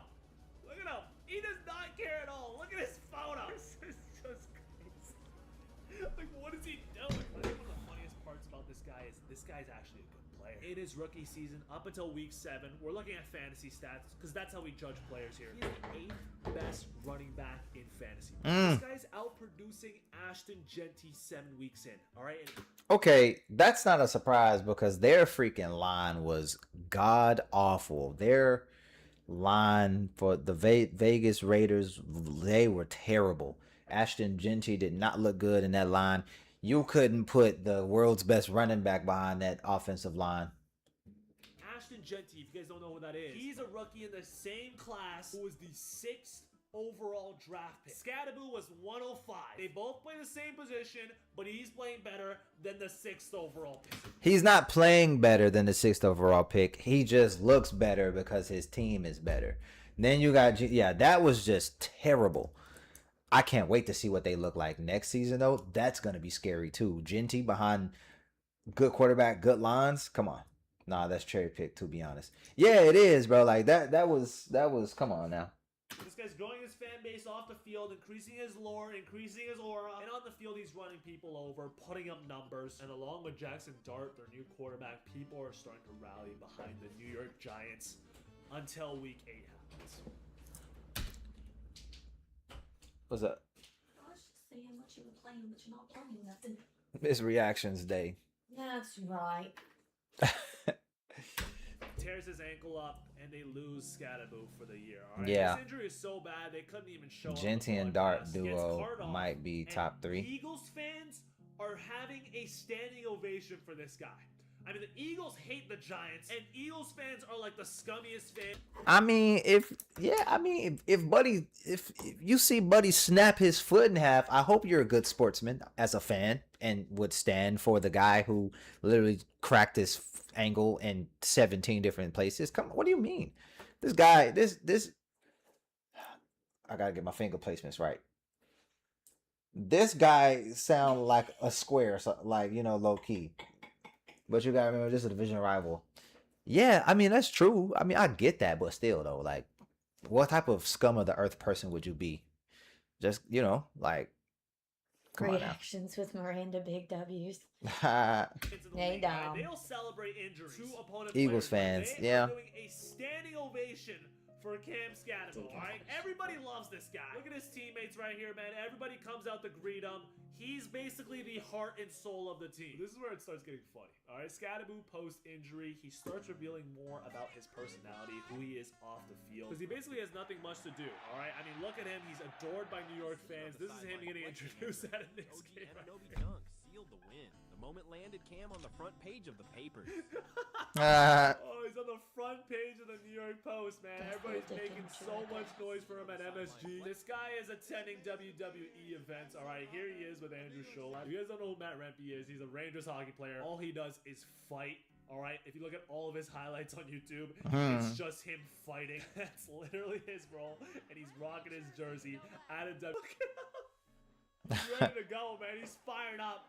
He doesn't care about his ankle. Really, it's scripted. This guy's having the time of his life. But there's a group of fans out there, or I should say haters, that don't really support this. He starts getting a lot of online hate for enjoying his life, going to Knicks games, going to this WWE event. People are giving him online hate saying he should be rehabbing, shouldn't be in the public eye until he gets back. He's a rookie. He's only played this amount of games, yada, yada, yada. And it's honestly kind of sad because he ended up having to tweet something like this where he says he's not able to play football and have the fun he's been having his whole life. So when he's doing things outside the box to try to find stuff to keep himself happy, I think it's great. I mean, this guy is the New York Giants star running back at this point. I'd be showing up to every single event I possibly could as well. Yeah, facts. Niggas still got a life, bro. Like, why people be acting like people ain't got lives, bro? People be acting like that, like people don't got lives, bro. Like, come on, bro. Let man live. And what, he probably, what, like 20? He gotta be max 20 years old, bro. Like,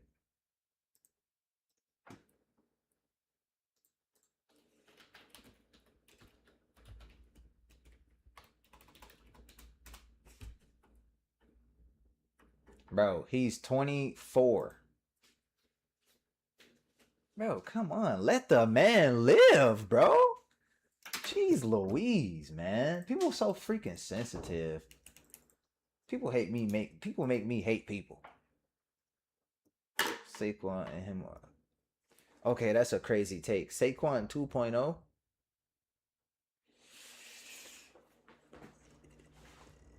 Saquon 2.0? You think so? That's the vibe you saying? Like, that's the vibe you going with? Saquon 2.0? Nah, bro, I'm telling you, bro. He remind me of Peyton Hillis, bro. If you don't know who Peyton Hillis is, go watch Peyton Hillis, bro. Go look up Peyton Hillis highlights. Cam Scadaboo remind me of Peyton Hillis. The UFC event, he's got the same scat shade on. His outfit is ridiculous. He's got the grills in, the shades. I mean, you got another ovation. What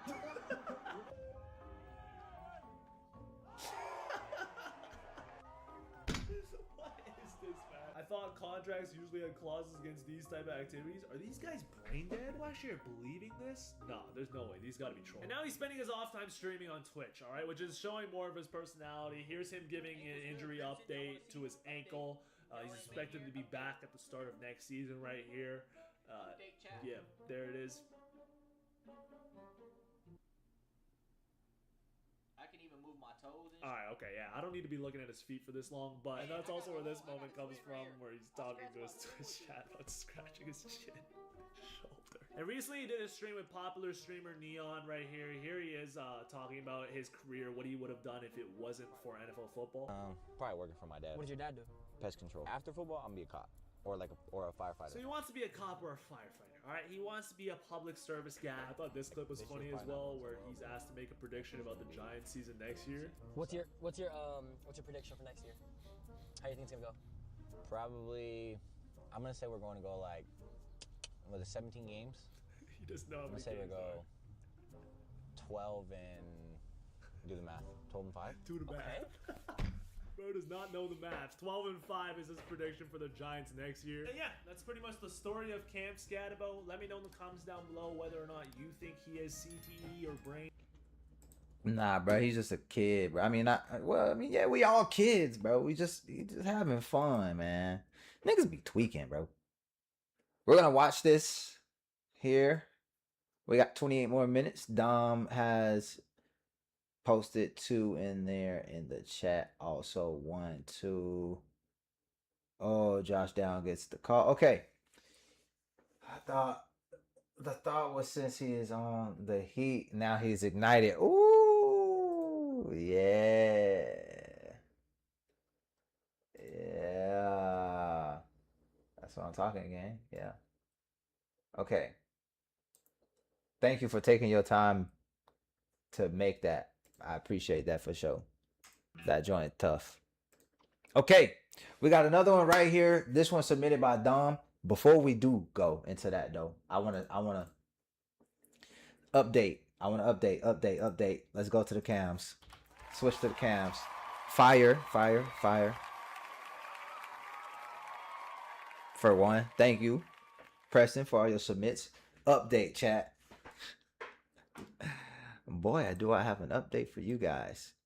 Okay, we're gonna make this there. I think that's solid right there, chat. I think that is solid. Okay, I got an update for you guys. Okay, bro, I've been wearing this like damn near every time y'all seen me. Okay, if y'all care to hear the update, y'all know what I was saying yesterday, what we was chatting on yesterday, right?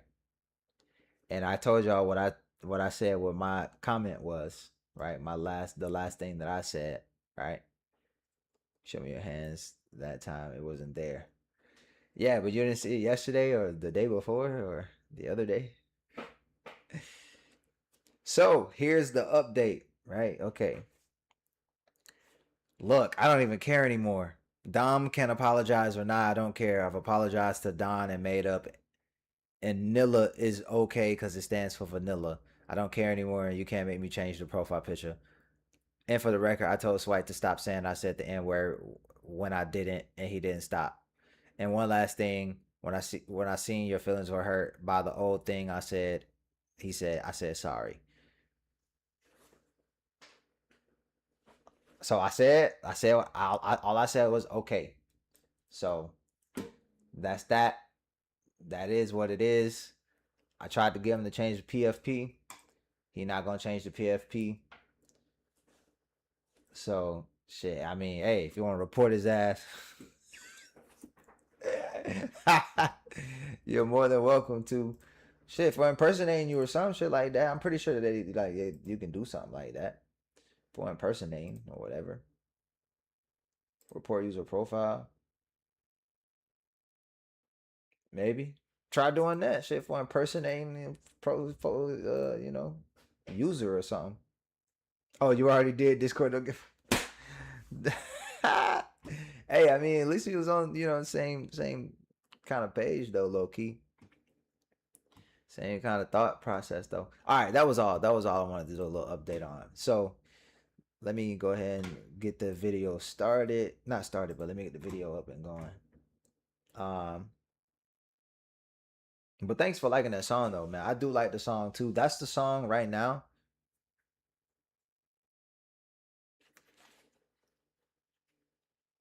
That's the song right now that I've been doing heavy promo on, bro. Like I've been doing heavy promo on that song because what I want to do and what I want to focus on is promoting and marketing, you know? And I was talking about this with my barber earlier when I was getting a haircut, which fresh today, by the way. But this is what I was talking about when I was talking to my barber, chat. Like, I know, like, for instance, I know y'all are saying like, yo, like, let's get some new music. Like, when am I gonna be dropping some new stuff, right? My goal is this, okay? I want to get at least a nice concurrent 10 to 50,000 monthly listeners, okay? If I can get a nice concurrent 10 to 50,000 monthly listeners on music, when I get 10 to 50,000 concurrent monthly listeners, at that point I'm going to feel more comfortable with dropping more music, because I personally feel like I have a lot of music already. Right now we're at like 134 or 130. I'm teetering between 130 and 170 something on Spotify. Um so I have stuff locked and ready. Like I got at least 3 projects, maybe 4, that I can be like, all right, drop, drop, drop, drop. Here's why I'm holding off just a tad, okay? I personally feel like I got enough music. I have enough catalog out there for it to be found, for people to listen to. And I'm talking just beyond what's on platform. Like, I feel like if people were to want to find me oh, this is my first time listening to them as an artist, where can I find more of their stuff? Let me go check out they you know their Apple Music or their Spotify. Okay, they can listen to all of the songs that I have on those platforms. But that's just the major streaming platforms. Okay, let me go take a further deep dive. Let me go look on his SoundCloud. Oh, let me go look at his YouTube. Oh, he got a bunch of records already out. Okay, I can learn and listen and start to like this artist, to the point to where it becomes like, okay, like yeah, like low key, kind of like how y'all feeling, right? When you gonna drop new shit? When you gonna drop more shit? And I'm thinking to myself, like, I got stuff to drop, and every now and then, like, I'd have like a song that I feel like is a throwaway. A throwaway, I say that lightly, but a throwaway to where I can drop that, where I can throw that out, and now I got, still a single every now and then. My goal is to at least get to 10 to 50,000 concurrent monthly listeners. When I'm at 10 to 50,000 concurrent monthly listeners, when there's a more established base, right? Then at that point, when it's just like, all right, I feel comfortable dropping more music now, because I'm picturing it like this, and this is exactly how I told my barber. It's like going to a store, right? And you have a lot of product in the store. Or let's say you go to the store, right? And you're just consistently putting product in the store, but you're not getting any traffic into your store. So now you just have products sitting on the shelves, sitting on the shelves, sitting on the shelves.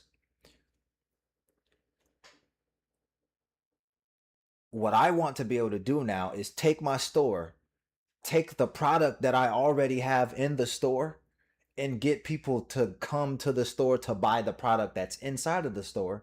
And now that we have people consistently coming into the store,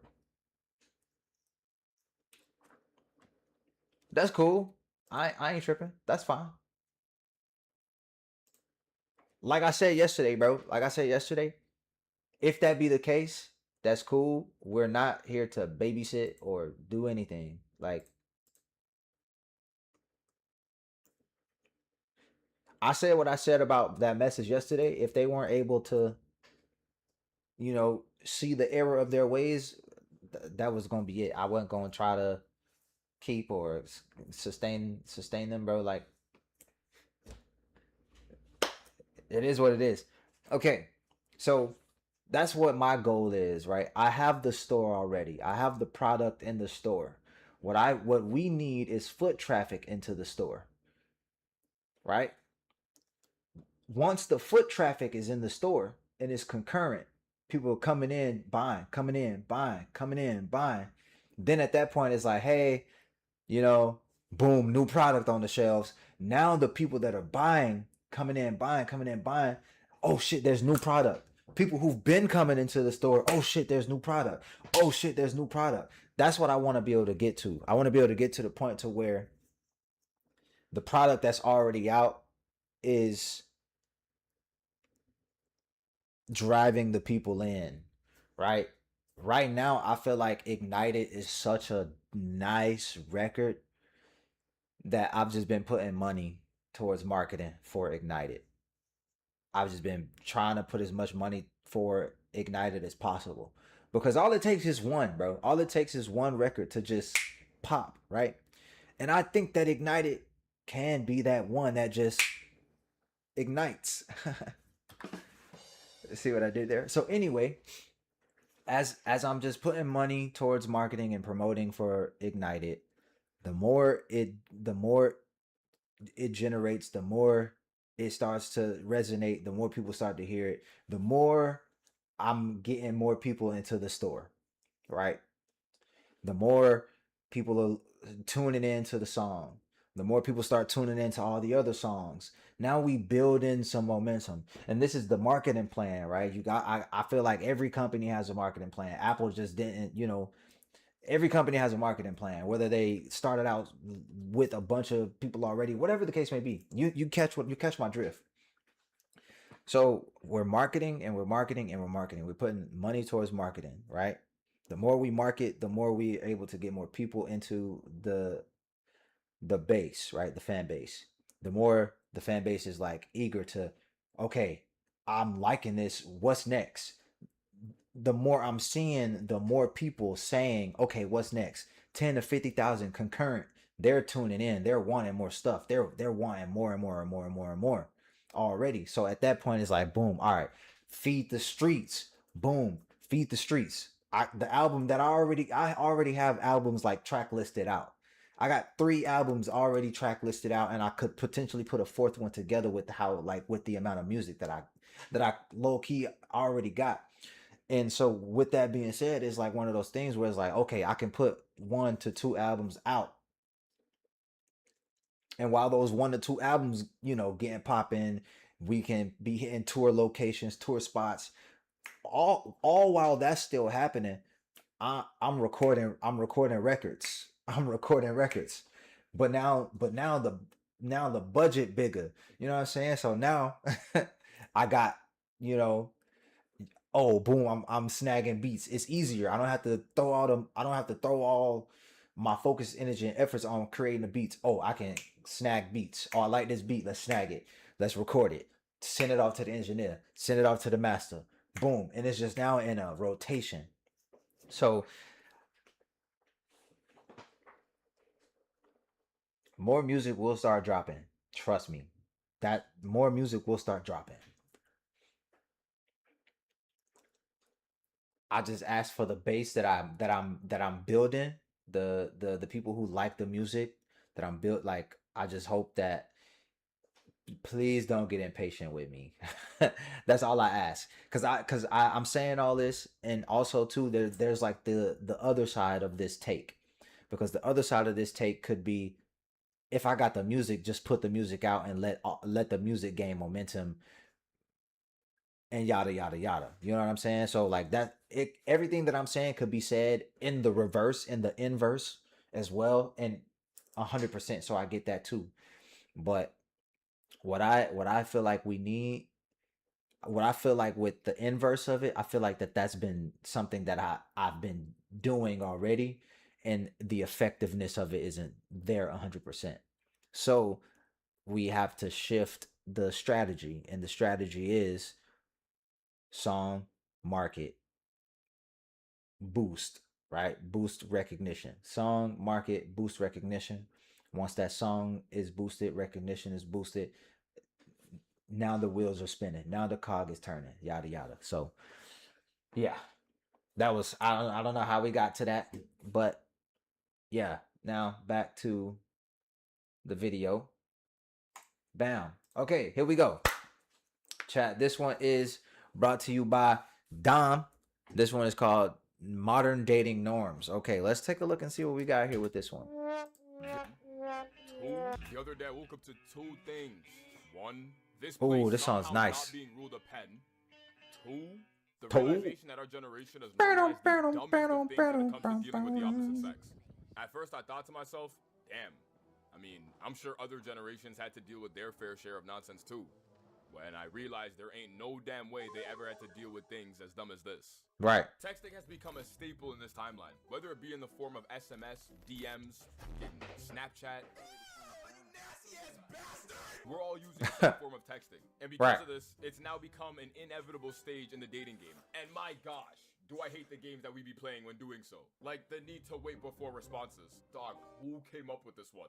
One thing that always pissed me off when texting bitches I was into was the need to not respond quickly or delay responses. I don't know why this rule exists, but it does. So now it's normal to be messing with someone new and have your conversations be so f***ing spaced out, you deadass don't even remember what y'all were talking about in the first place. Right. Like, going on about your day, get a random notie on your phone, and then have to scroll back through the conversation to even remember what was last said. This is one of the reasons why I'll do everything in my power to avoid having combos through text, because who actually wants to deal with this shit? In the past, when I would experience or come across these kind of scenarios, I would just tell myself, it is what it is, and keep it pushing. But now that I'm sitting here, we're gonna analyze these games or norms to try to understand what the end goal was ever supposed to be. See, because if you're texting one of your homeboys, this dynamic doesn't exist. Like, if I text my boy something and he answers instantly, you would assume he was probably on his phone already, or he was doing something that ain't require much thought. So, he saw your message, took his phone, and responded right away. Your brain doesn't go, damn, this nigga is a bum. He don't do shit with his days. He gotta start doing something with his life. But for some reason, as soon as a person of interest comes into the picture, this logic goes out the fucking window. Like, if I'm already on my phone and I see a message from a girl I'm rocking with, I can't just respond. Right, I'ma respond. Because instantly I've just become a bum, clingy, or desperate, all at the click of a singular button.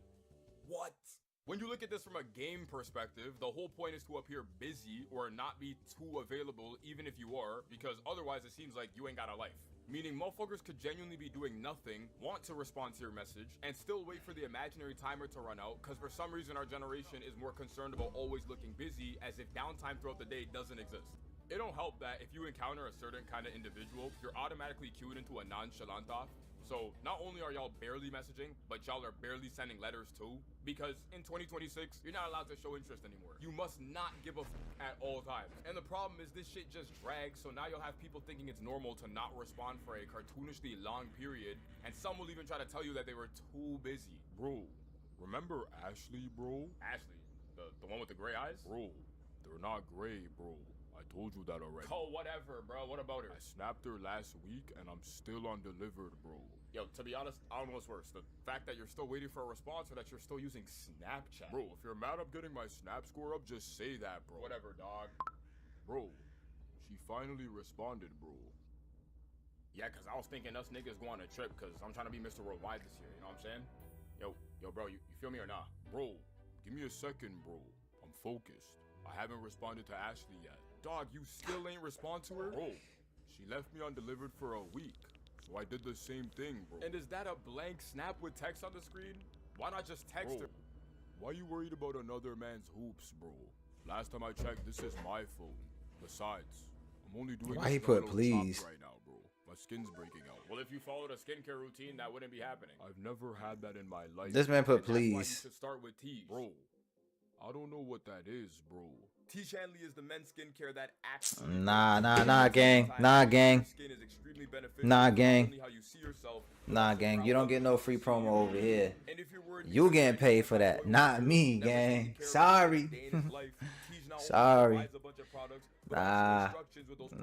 Yeah. Nah. That's cool. That's cool for you, buddy. But that's not cool for me. Yeah. So how y'all doing today, man? You know, how many of y'all still use Snapchat? Or in this case, stop hiding from cameras. Add a morning moisturizer. Nah. Damn. I felt like he just showed that like that over again. How many times he gonna show the same thing, cuz? Me, but I only got my family. Yeah, nah, facts. Hey, ain't nothing wrong with it. I just, trying to start some small talk. You know? I ain't even gonna hold y'all, but I'm so tired. By checking out my link in the I am description, you'll get 40% off so your tired. first T. Shanley box, Ah! $50 free gift, and 20% off for life. The year is 2026, in which everyone I know has got their own separate approach or mentality when it comes to dating, which makes sense as everyone is their own individual and therefore carries a unique personality with them. But I swear, the way some of these niggas be thinking is absolutely cooked. When I kept faking like I wanted to link, now he's blowing up my phone, Tombo. He outside. What? Why would you even do that? Whenever I come across some shit like this, it's hella interesting because common sense will tell you if you don't want to see someone, don't tell someone you want to see them. But apparently common sense isn't actually that common. Because one thing I've learned It's about not, life gang. is that there's what motherfuckers say you should do, and then there's what motherfuckers actually do, and no one ever does what you're supposed to do. If you go ask literally anyone in real life, friends, family, a random ass nigga on the street, they'll tell you you probably shouldn't talk to someone if you're not interested in them because you're now just wasting someone's time. Except no one gives a f. There's some people who will then sit there and waste your time if you let them. Cause in 2026, instead of niggas being honest with each other, you gotta play Clue or detective to figure out if a bitch is actually rocking with you or not. Now imagine you're this dude who pulled up to her crib, she don't come outside, you go back home, open your phone only to see this video on your page. Me after successfully making a lustful man think he's finna crack, but then blocking him after he asked to link. I made a man from Russia fly to Alabama, and I never showed up. That's evil. Thanks for the idea. Nah, bruh. See, that's what I be saying, bruh. See, this is exactly why I was saying everything that I was saying yesterday, Dom. You see how shiesty these hoes be moving? You see how shiesty? That's exactly why I was saying everything that I was saying yesterday. Never make the first move, gang. Okay? Never. Look me in my shits, okay? Let's just have this moment here, okay? The ball always in your court. You don't ever make the first move, gang. If you drive 5 hours to my city, then ghosted him. Bro, what am I reading? I really hope these comments are just fake scenarios that ain't actually happen in real life, even though they probably aren't. And again, from a game... Nah, bruh. Nah, bruh. If you ever don't be like me, okay? Don't be like me. But if you ever need some, you know, some advice, I used to have, you know, a little thing or two, you know what I'm saying? Have people doing what I want, you know what I'm saying? Tight vibes, you know. Tight vibes. Anyway. Anyway. That's neither here nor there, okay? It's neither here nor there. They're just fake scenarios that ain't actually happen in real life, even though they probably aren't. And again, from a game perspective, the whole idea is to... I gotta fix this camera, bro. It's literally making me tweak. It's tweaking me out.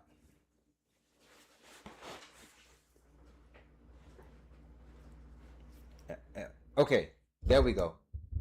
Cool. All right, we're straight. That's all I wanted. Okay, cool. Good. All right. I don't even know what the end goal is supposed to be. I guess it's to get someone invested and then turn them down, or in these cases, ghost them. But, dog, how satisfying can this really be? Because after you're done chatting to them, what do you really do? Like, you just sit there and do nothing, or you move on to the next victim? And I don't know what it is, but for some reason in our generation, especially online, there's this mass cheat on your partner trend. Like, everyone and their mama is trying to convince you that cheating is normal. At first, I thought hella niggas were joking, but then I started coming across too many people posting these kind of videos. There's no way some of them aren't being serious. I don't know what kind of karma this man is paying for, but I can't stop cheating on him. I like cheating. I like telling people to cheat. I like doing the cheating. I don't like getting caught cheating. Man, I even enjoy getting caught. Nah, this is OD. This is end time. This is end time behavior. This is end times behavior, gang. This is crazy. We're absolutely chopped. It ain't just girls though, because we got dudes on the other side saying the exact same shit. Like, deadass, everyone has just normalized cheating on each other. I don't know when this became the thing. And I don't know about y'all, but when I'm with someone I want to be with, my brain doesn't then go, let me now get with someone else. Like, that thought is nowhere to be found, considering I want to be here. So if you're even able to cheat... No wonder you...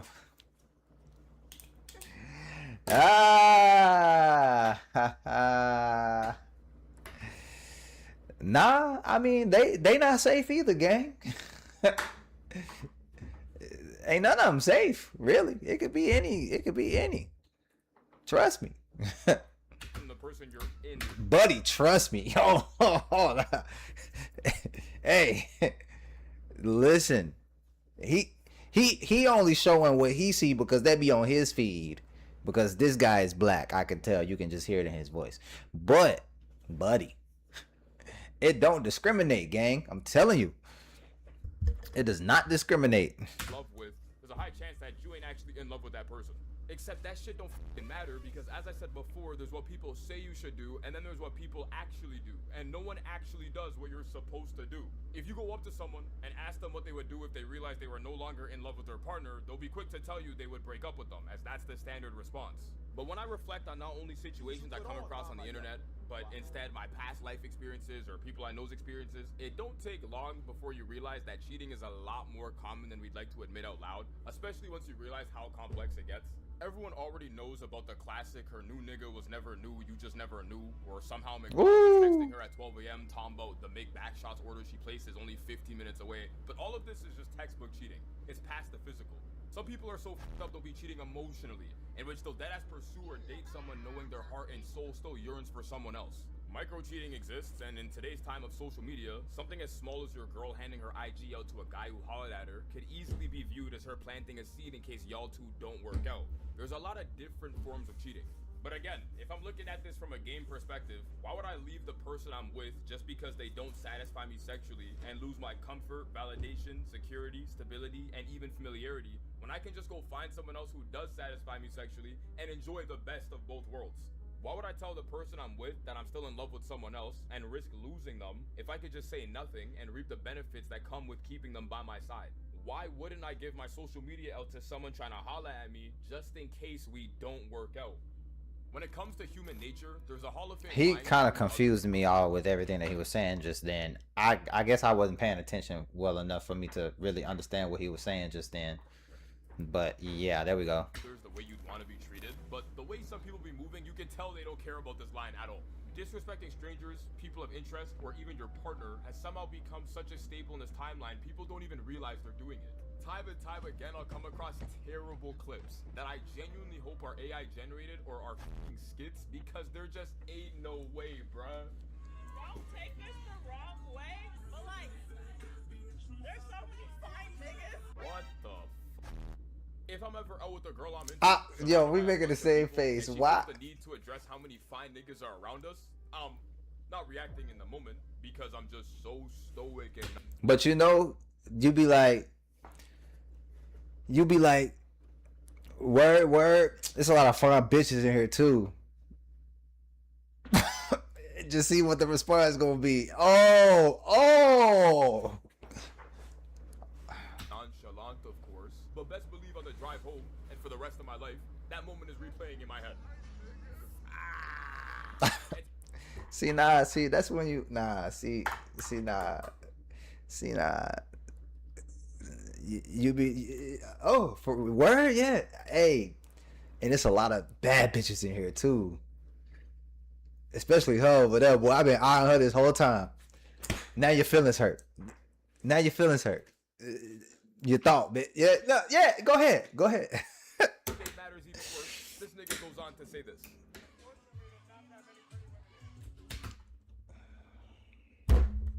Come on, bro. That's not the response that you should have taken. Even worse, this nigga goes on to say this.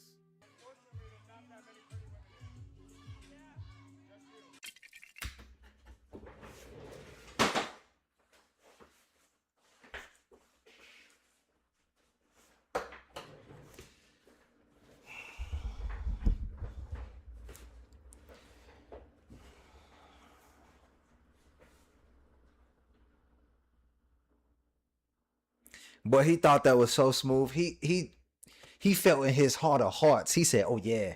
He pulled that out the deck like, I believe in the heart of the cards. Come on, bro. That was not it, gang. I'm trying to tell y'all he's so much stronger than me because I promise I would have asked the waiter for more than just a bill. I already got my personal beef with Love Island and its entire concept as a show, but regardless, that don't change the fact that a lot of girls be. Yeah, nah, Love Island is definitely crazy. I have not watched it, but I've heard a lot of crazy things about Love Island, and I'm not going to watch it. But like, it's called predictive programming, chat. Propaganda. You know, like a lot of these things are being normalized through the propaganda. So you gotta be careful, bro. You gotta watch out. You gotta really be careful. Killing it. That probably shouldn't be in relationships. You know, I'm 56 years old. Damn. I'm sorry. I'm sorry. The disrespect just gets worse and worse. Obviously, just because you're with someone don't mean you're not gonna find other people attractive, but you ain't gotta Right. express that though in front of your partner and caption the video, Sean looks good, bae, what you doing? Fellas, I'm wildin'. I'm gonna be so dead ass. Every day I pray my work hires a mid guy my age so I can experience the legendary forced proximity work situationship trope at least once. I just got engaged to mine yesterday. Life is good. Is this not one of the craziest comments to leave on a post ever? Like, whole picture of them and everything? Except he's not mid. He's so handsome. Mind you, she ain't even comment this in the initial post. She just left it being he was mid and it was forced, meaning she had to come back and reply to herself saying that he's handsome. And they all think for a second this guy knows she made this post. This very comment is just floating for the entire world to see. Am I tripping? All in all, we've really normalized a lot of nonsense when it comes to dating in this generation. We got mad contact games that'll make your head hurt. There's a lot of questionable mentalities out there. People don't care about disrespecting others anymore. Blah, blah, blah. Sometimes I really be questioning how we got here. I mean, you tell me. Do you think these games or norms are inevitable because of everyone's direct access to each other 20? One more adjustment to my camera. I feel like I'm way too goddamn close.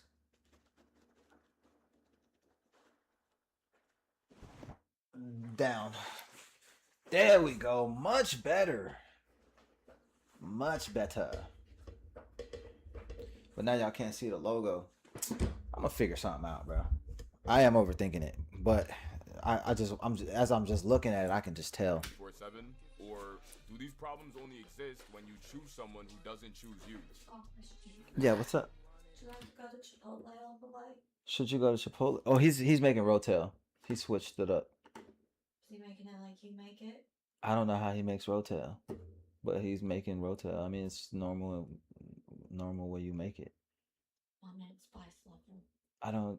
I use original because you can't even handle the mid. Leave me alone. I use mid and original for you. Okay. That's why I was asking. I don't know. I'm pretty sure he's probably gonna just use original. That didn't answer my question. About Chipotle? Mm-hmm. I mean, if you want to. We don't have to. We can. If you want to. Baby. Rotel. Baby. We can if you want. I'm fine with that. Do you want Chipotle? On more.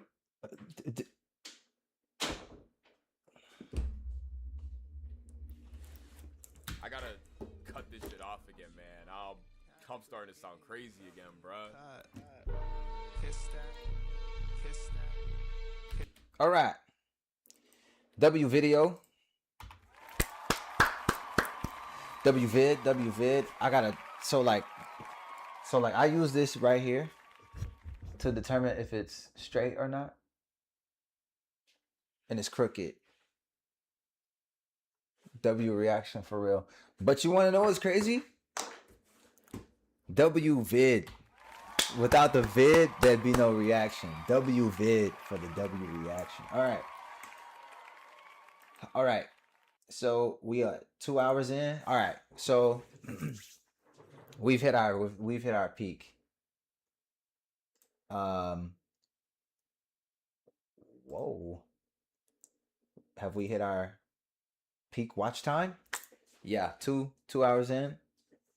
I'm trying to think because we have to be at the homie house maybe by 9.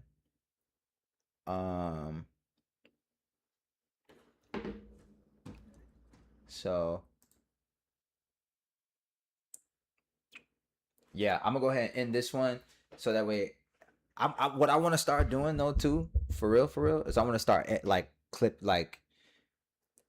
taking these and turning them into sections and editing them and posting them as like highlights for the vids.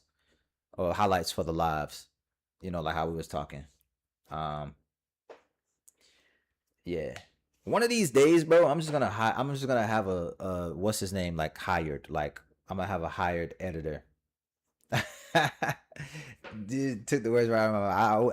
I'm gonna hire an editor one of these days, for sure, for sure. But yeah, man, W Vids, bro. Today, W Vids, man. W Vids for reactions, and then when we come back, we have a good amount. We got one. We got another chill dude. Peyton Preston sent in 2, 3. Oh, you know what I want to do though? Mark unread. You know what I want to do though before we bounce? I do want to hit this 82-0 real quick. I do want to hit this 82-0 real quick. Build a 17-0. Build an 82-0. I'm gonna build an 82-0 team right now, bro. I'm telling you. Search. I'll be able to pick an 82-0 team. Get a random NBA team. You pick. Okay, Nikola Jokic. Bro, I'm going 82-0, bro. Nikola Jokic is my center. And then we got Memphis. Ooh. Is this all time? Are we in all time, or it just populated me here, so I really don't know. Let's switch to this one. Okay, there we go. Yeah, nah. I'm gonna have to fix this. Okay, anyway. If we're all time, I might get. Oh no, this is right now. You can hardly see it. Is there a way to make? I don't like that this is white, bro. Can I make it like dark mode? Oh.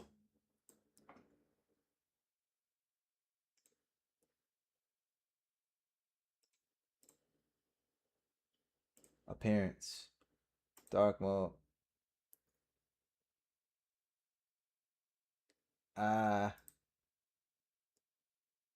Pages. Page colors.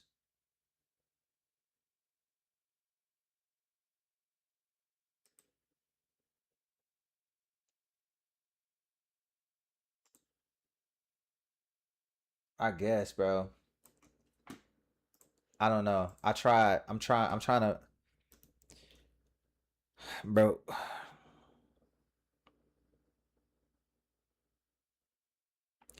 Bro, the fact that people still use bright ass white for they screen. Oh, the fact that people still use bright ass white for their screens is crazy, man. Like, can you see it better now? I think that's a satisfactory. Bright ass white for their screens. Okay. And then I can't, like, I can't. Can I not, like, make that go away? I can't, bro. Okay, anyway. These are right now players. So, we're definitely cooked. We're definitely cooked. Because Tomas, not that good a coach. And I only got 1 through 6. I was thinking about him as the coach, but I don't know. I got to have a really good team then. Boston. Ooh, you know who we going with. Top 5 player of all time. Derek White. Nah, I'm just playing. Is he still on here? If Jaylen Brown is still on here, I'm getting Jaylen Brown. He's not.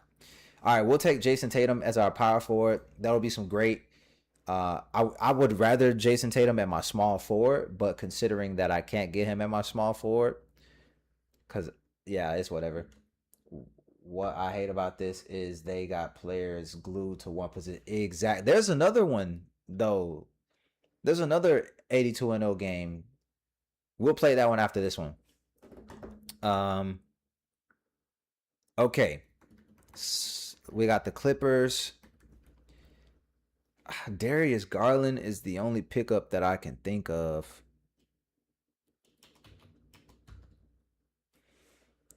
Bradley Bill. Oh, no. I mean, we can get Brandon Ingram. I forgot about that. Brandon Ingram and Jason Tatum. Jason Tatum could come up with on the defensive end that Brandon Ingram may lack in. Or Benedict Mathurin, because Benedict Mathurin also is good on defense and he can score. But 82-0, bruh. I mean, we're kind of cooked either way it go. Who else do they have on this team? I wish they would just show me the positions, you know? Damn, I would have picked Tyronn Lue if that would be the case. Oh, I can pick point guard. Oh, Chris Dunn. Hell no. Okay, shooting guard. Brad Bill, Grady Dick, Keaton. No. Small forward. Yeah, we're kind of cooked. So we're going to pick Benedict Mathurin. I know it's off, but Benedict Mathurin is probably going to be our best bet there. Golden State Warriors. Steph freaking Curry. Okay. And the Lakers. Oh, so here's the part that's going to be kind of ass because I would rather have Luka. And I would put Luka at my 2. So we need a shooting guard, and all we got is Austin Reeves, bro. This team is not going 82-0. Austin Reeves is not that good on the defense. So our backcourt low key is cooked. I'd say we're probably going. I mean, but this is a good team. Like, we got a pretty decent team right now. But I feel like we're probably gonna go 65 wins. 65 wins. Team complete. Your results are ready. 72-10. Not bad. Not bad for our first attempt. 72-10. Not bad for our first attempt. 72-10. Clock it right here, chat. Clock it right there, chat. 72-10. Our first time playing. Not bad at all. Not bad at all. I wish that I could see like what the stats were or whatever the case may be. You know what I'm saying? Because like that would be cool. Okay. Let's see if y'all can come up with a better team than me. We went 72-10. Great team that we ended up building. I'm glad I went with the Benedict Mathurin pick because he gave us some defense at the small forward position. Beautiful team. I got some good plays. Let's see if you can do better with the 72-10. Better than the 72-10. All right. Let me see. I know there's another 82.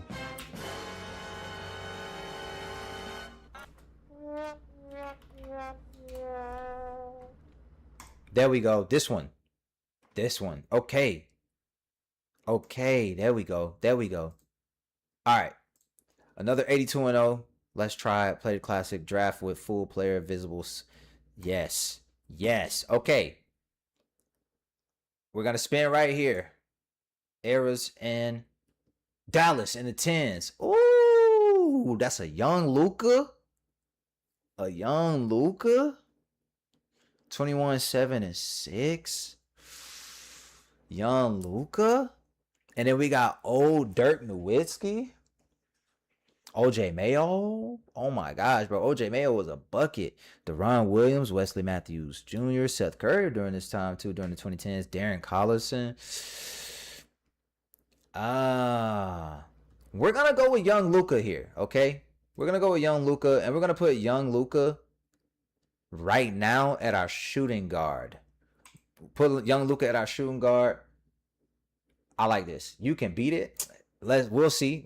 And when you do, when you think you can, when you do, on your first try, it better be your first run.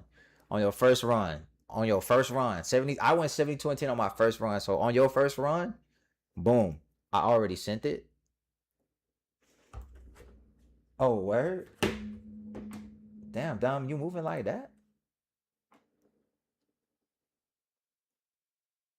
Where you sent that at? Oh, I gotta search, don't it?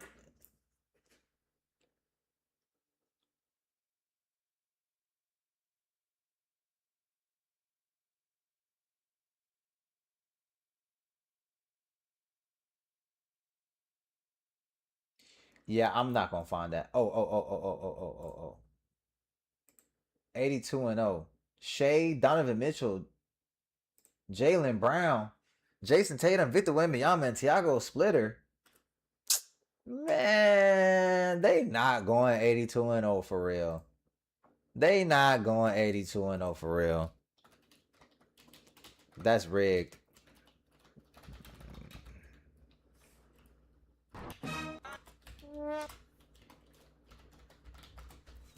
They not 82-0 for real. All right. We got Luka at the starting shooting guard. Let's go ahead and spin the wheel, baby. Minnesota in the 2000s. Buddy. Y'all know who we got to get here, man. The big ticket boy, Kevin Garnett at the power forward position. We're going 82-0 right now. The big ticket. Oh, the Knicks in the 20s? Oh my gosh. And after all that, the boy JB and Luka Doncic teamed right back up together again, buddy. Right back together again. Oh, Derrick Rose. Nah, I'm just playing. Yes, sir. Powerhouse. Brooklyn in the 20s? Bruh. We're going stupid, buddy. Kevin Durant at my small forward? Stupid. We're going stupid, gang. This is 82-0 for real. Give me something. We need a big center. Jokic? Bro. 82-0. First try. Nikola Jokic. Center. 75-7.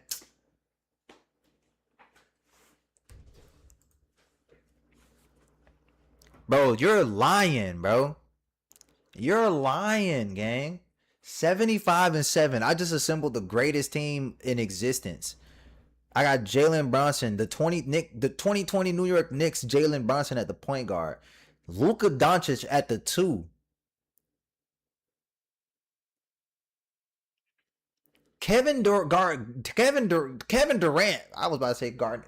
No, I got Kevin Garnett at the power forward and Kevin Durant at the small. And I got Nikola Jokic at center, bro. How are we 75-5?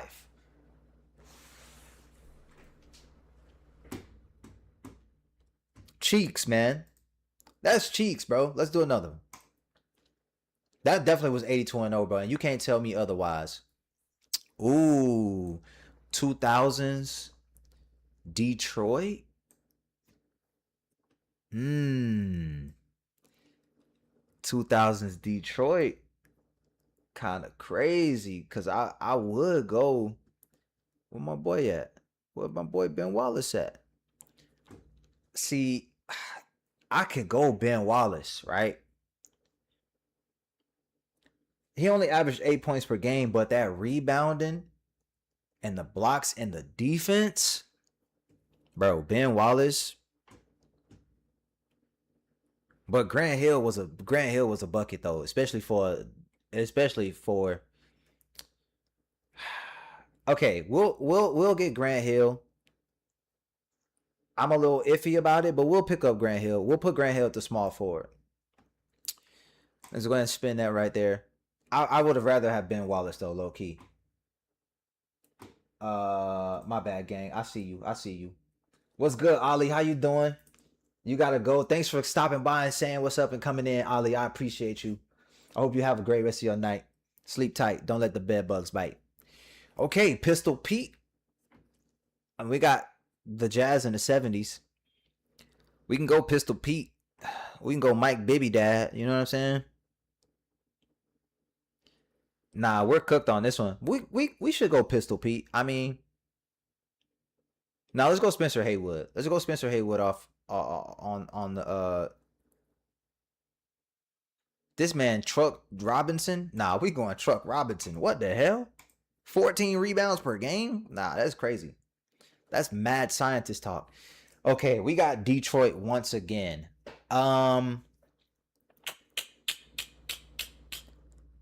I could run Cade at the point. We'll run Cade at the point, actually. That's not a bad take. We'll run Cade at the point there. Houston in the 70s. Elvin Hayes, Moses Malone. Elvin Hayes was a bucket. I feel confident we can go with Elvin Hayes. We definitely not going 82-0 with this team. Utah in the 2010s. Yeah, of course. Well, I mean, we ain't got no choice. Let's go ahead and throw Donovan Mitchell here at the 2. 70 and 12. Yeah, yeah. See, our first score was a whole lot better. What we 75 and 10, 75 and 7, whatever. Yeah, 75 and 7. So you say you hate Norway right now? Why? Who's winning? I haven't been keeping up with the World Cup, but yeah, Donovan, I say. Donovan, I say.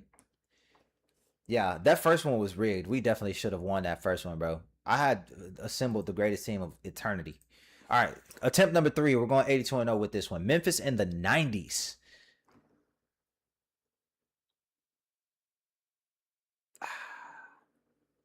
Should I go ahead and spin, chat? Sharif Abdul Rahim was good though, so I'll put Mike Bibby at the point. I'll let Bibby run the point. We're doing this no respins, bro. We're doing this no respins. I'll let Bibby run the point on this one. England versus Norway went straight to 120 plus 2. I don't understand what that means, but okay. Oh, Lamarcus, all I do is ball hard every day. Aldridge, we gonna put him at the power forward. It's like overtime. Oh, okay. Portland in the 70s. Let's go ahead and get the homie Bill Walton. It's not like amazing, but Bill Walton, go ahead and throw him at the center position. Who we got coming up next? Atlanta in the 20s. I already got a point guard. Can I move him? I can't move Bibby. All right. Well, we're kind of cooked here. Nickeil Alexander-Walker, or let's do Alexander Walker. He's pretty decent on the defense. Imagine you head into a double OT. Yeah. I didn't understand the +2, so I guess that +2 means second overtime because 120 minutes. I mean, I know it's 90 minutes in total. So this team is cooked though. We're definitely not getting 82-0 with this one. Orlando in the 10s. Come on, bro. Jason Richardson. I mean, nah. Aaron Gordon, small forward. Hidul Turgulu. Yeah, let's do a young Aaron Gordon here. 53 and 29. We ain't made it to the playoffs. Yeah, this was a terrible team. I felt like that was gonna be terrible. All right, let's go ahead and start this off. Attempt number 4. 82-0, no respins. I might have to. Well, let's just go Walt Bellamy at the center. Atlanta in the 60s is crazy. Utah in the 80s. Utah in the 80s. You know who we going with? We going with John Stock. Low key, should I go? I mean, Adrian Dantley though too. Finally, it's over. England 2-1. Okay. Adrian Dantley or Karl Malone. These are two very good players that I could choose from. I can put Walt Bellamy up with Karl Malone though. Okay. Yeah, I like that. I probably should have went old boy, but it's okay. Clyde the Glide Dressler. Let's go ahead and put him at the small 4 position. Yeah. He might be better at the 2, but if I get a better small 4, then I'll put Clyde at the 2. Boston in 2010s.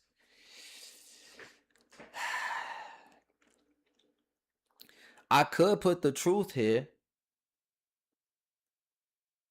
I can get Clyde. Put Clyde at the shooting guard position.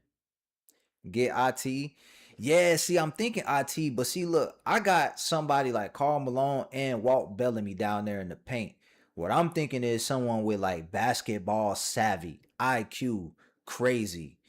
Rajon Rondo at the point guard, averaging 12 and 10, bro. And the defense with Clyde the Glide, Walt Bellamy, and Karl Malone, bro. I think that would go crazy. Karl Malone over John Stockton. Yes. World Beef for Bob McAdoo. You know what I'm saying? I think I might go with Rondo here. Yeah, I'm going Rondo at the point guard. We can roll the dice for a better shooting guard and put Clyde. I mean, we can roll the dice for a better small forward. Put Clyde as shooting guard. So we get in the. Come on, bro. Charlotte. Ah. Ah. Ah. Boy, Kareem Rush. Oh my God. I ain't seen his name in a long time. Yeah, we're kind of cooked. I can put Jay Rich at the small forward, put Clyde at the shooting guard. Wait, how tall is Clyde? I can put Jay Rich at the small forward. Nah, let's keep Clyde at the shooting guard. Put Jay Rich at small forward. At shooting guard. Put Jay Rich at shooting guard. 65 and 17. That was expected. That was expected. I wish that they would kind of like give like an overview. You know what I mean? And see like the dynamic of the team, like what worked, what didn't work. You feel what I'm saying? Like that would be cool. That would be cool as hell. Let's build another attempt number 5. We've been going lower and lower. Check Discord. 67 and 18. World B. Free, Vince Carter, Kawhi Leonard, Larry Bird, Moses Malone. I mean, that's not bad though. I mean, Vince Carter in the 2000s and his Kawhi in the 2010s. That's pretty stacked. Then you got Larry Bird, who was a force to be reckoned with, and Moses. I mean, this is a tough lineup, bro.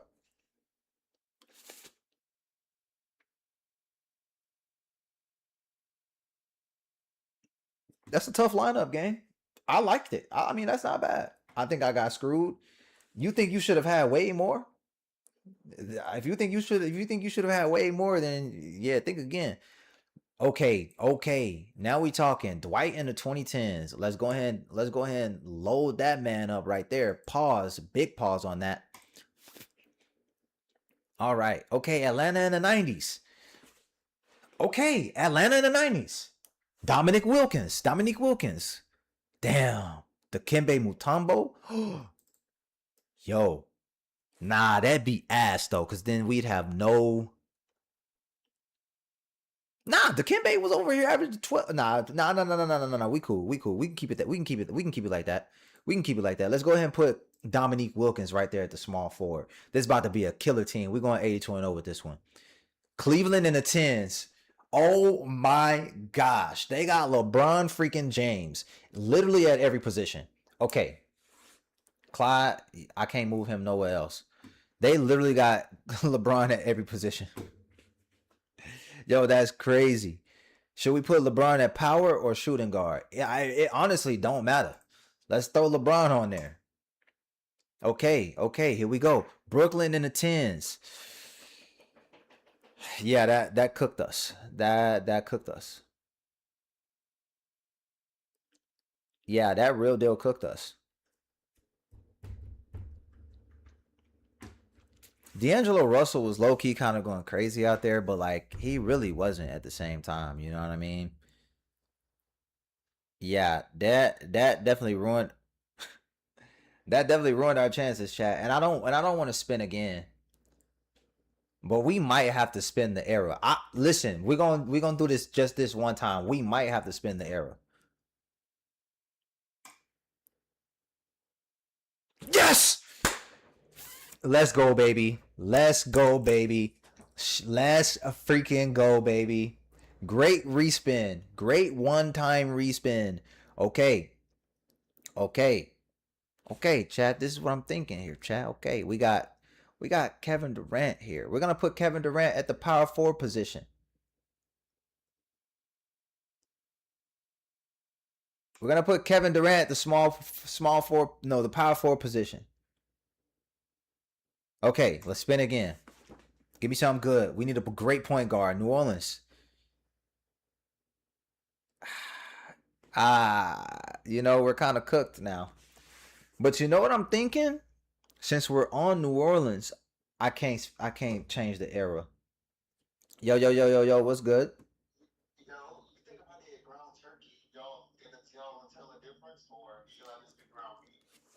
I mean, I like ground turkey too, but ground turkey is one of those things.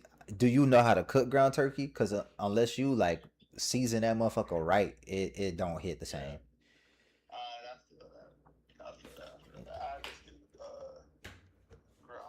I'm trying to figure, they got ground chuck, ground round. I'm trying to figure out which one of these things. Where you at?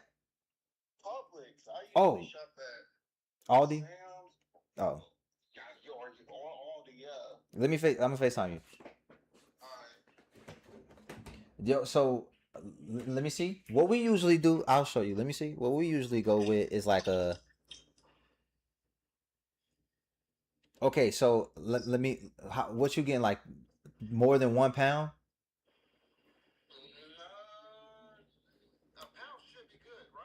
Yeah. Okay, so go do this. Go over a little bit to your right. Hit you one of them little organic joints. Straight beef is they usually on sale like $9, and it's like a pound. Like, um, what that say? Grass fed 70/30. You could do that one. There should be check to see if there's one more above it.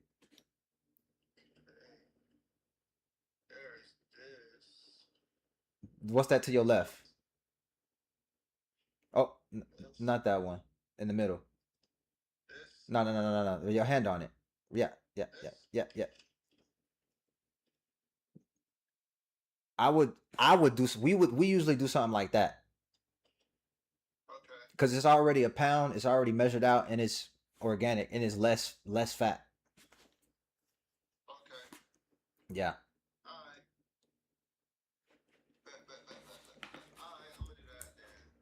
Yeah, but if you was trying to like keep it budget friendly, then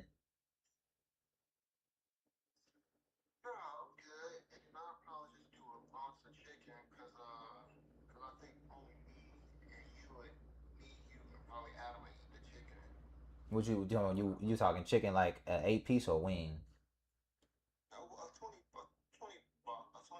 Wings?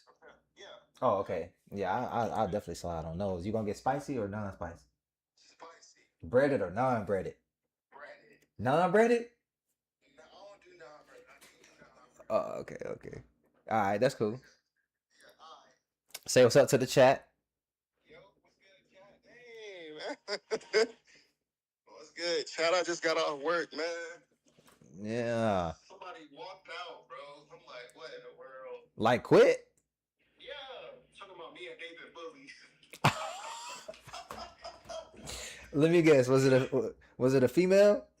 It was, but she came in tweaking already. Like they fired her before, cause oh no, she on something. Like it's not even alcohol. Well, one time she came in there drunk, like you smell that shit on her breath, like straight liquor. Yeah. And then today she came in on it because I was supposed to leave earlier, but I stayed around because when she came in, she was like, "Hey, honey, hey, David." I was like, "Oh God!" So I was like, "You know what? Let me just go ahead and stay." So then I stayed, and then David had told her he was like, "Hey, like I'm running low on glasses over there at the bar." He was like, "Can you just make sure you put the glasses like up at the bar?" He's like, "Everybody always says something different." And then me and David both was like, "Nah, man." David was like, I was like, "If I'm at bar, I'll always say bring glasses to me. Don't put them in the back." And I was like, and David will always say that. And she was like, "Okay, well somebody's lying." And then David just started laughing because we like, "All right." Right. At that point, that's all you can do. Yeah. Like, we're not even gonna play this game. So then she went in the bathroom and started crying or whatever. And then we was busy. And so like I'm already supposed to have been gone. So I was like, yo, like I can't keep taking tables because like I'm supposed to be out here. Like I still gotta go to the store, I gotta cook. Like, come on, man. Right. And then And she just left. That's crazy. yeah, and then she just left. So and I went and I told Andy, I said, Andy, the only thing we said to her was this. What you looking for, Miss Vicky? You did. Yeah. So I was like, you know what?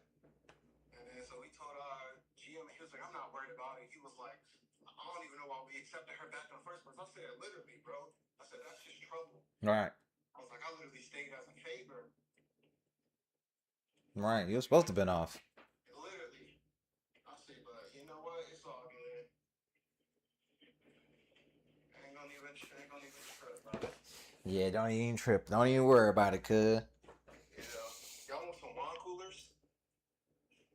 Uh, I think that'd be cool. Okay. Yeah. Alright. Yeah. Something light, you know. Okay. Yeah. Alright. All right. Well, I'll see you up there. Yes, sir. Peace. That indeed was Yo Duke Dennis. Yo, chat. I'm not even gonna lie to y'all. This video right now on chat. I did a video. Let me go to TikTok real quick.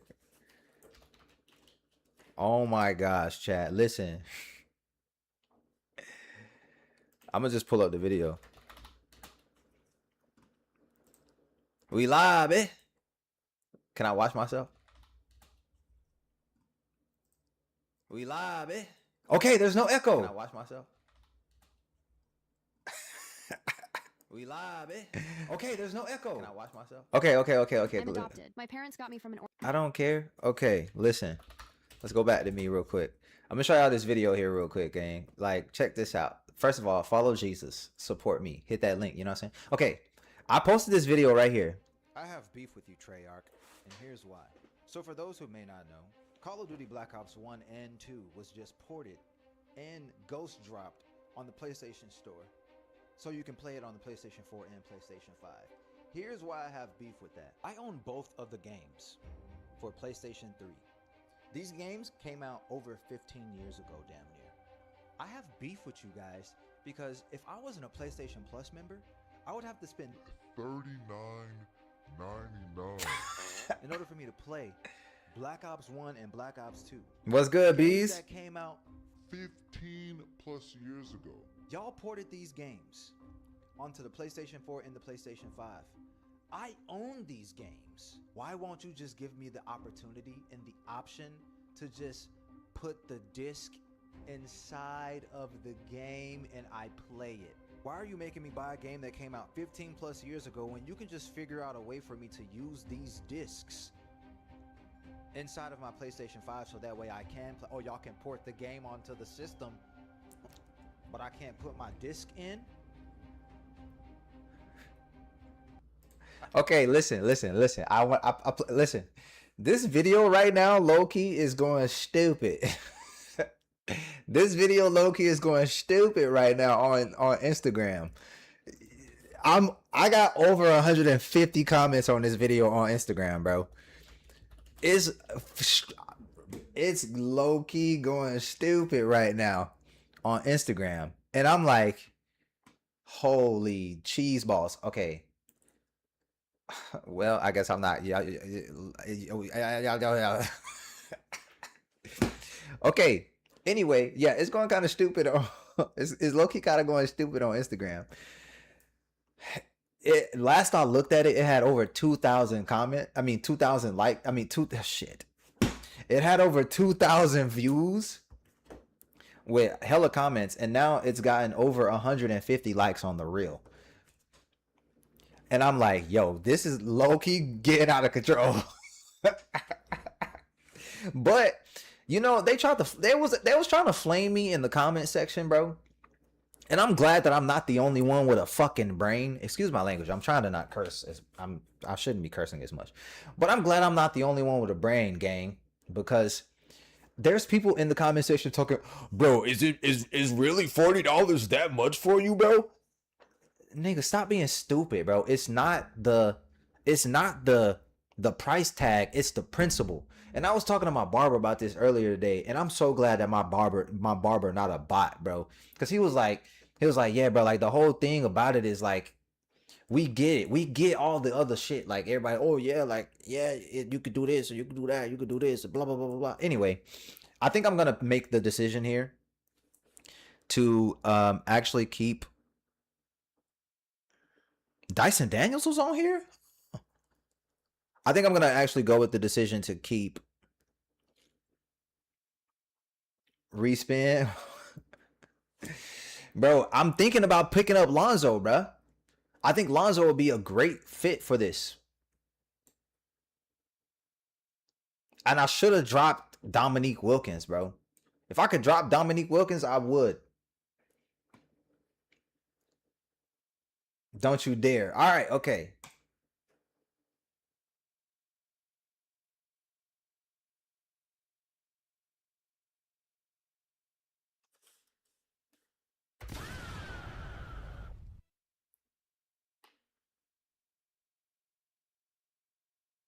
Fuck it. LeBron at point. Fuck it. LeBron. 72-10, gang. Look, fuck it. LeBron at point. LeBron at point. He said the beard better than Lonzo. Yeah. Not in the playoffs. Lonzo needs to go to Miami for real. I think Miami would be a great destination for Lonzo.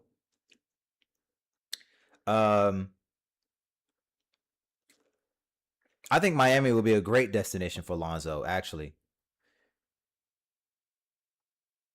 72-10, bro. Put LeBron at the point. Okay, that was attempt number 5. Let's go attempt number 6 right here, man. Let's hopefully get some good Denver in the 70s.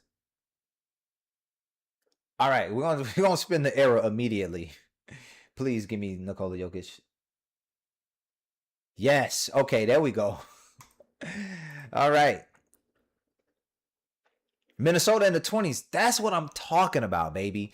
Freaking Ant-Man, one of the best players of all time right now. One of the best players in the league right now. Houston, 2010s. Ooh. Wait, is he? Can I throw him at? Nah, he's straight shooting guard. That man straight shooting guard. Chat, should we throw? Listen, I'm a CP3 stan, buddy. Rocket beer, bro, please. But yes, but no, bro. I don't want to put James Harden Rockets at point guard, bro.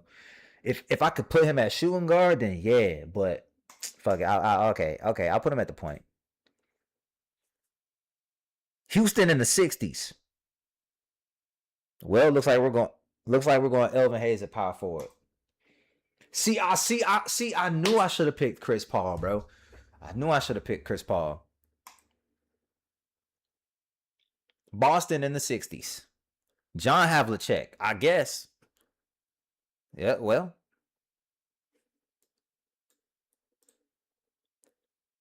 Okay, before we submit, what y'all think our record is? I'm gonna say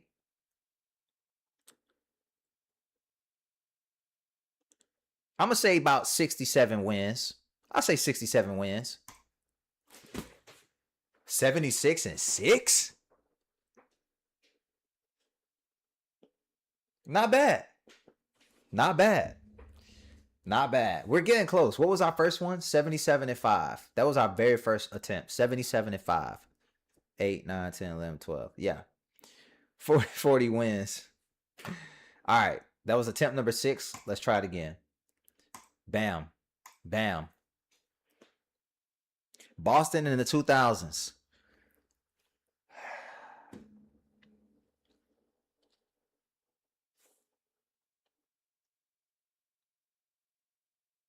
Boston in the 2000s. I'm gonna go with Paul Pierce. I gotta go Paul Pierce, small forward. Miami in the 2000s. No, that's the 20s. Miami in the 20s. Okay. We're going Jimmy Buckets here, you guys. That's the best thing for us to do. Throw Jimmy Buckets on our team. Ray Allen. These are so delayed. I'm so sorry, Bees, because every time I see your message, it's like almost like immediately after it happens. Okay, we got Philly in the 70s. We might have to respin here. We might have to respin here. Wait, the 70s. The 70s. Philly in the 70s. I mean, he was a straight bucket getter. Julius Erving.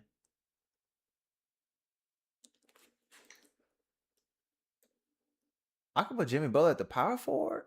Get Julius Erving, put him at the shooting guard.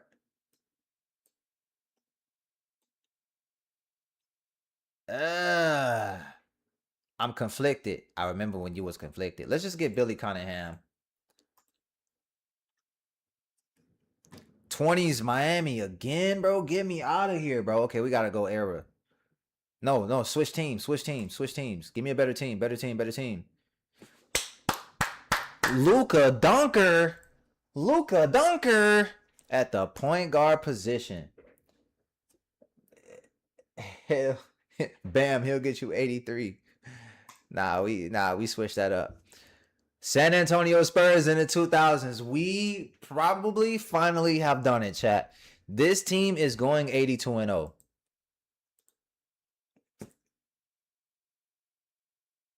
Bro, ain't no way this team not going 82-0, bro. 2020's Luka. I think it's probably Jimmy Butler. He probably was the weakest link. Jimmy Butler probably was our weakest link. But it's not even about the points per game, I feel like, bro, because we got nothing but bucket getters here. 4 blocks, 6 steals, 26.9 assists, 44 rebounds per game, bro. I feel like these stats like 82-0 for sure. Okay.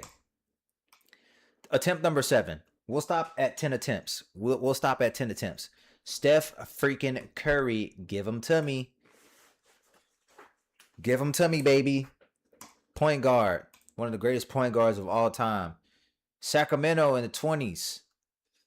Oh. Domantas Sabonis, a double-double threat, though? I mean, that's not a bad pickup.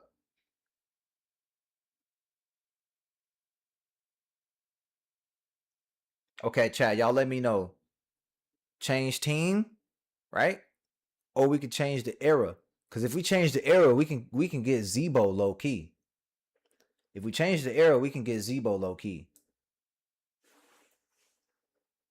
Ray Allen would have gotten those 10 wins. Hell nah. You say team, not era? All right.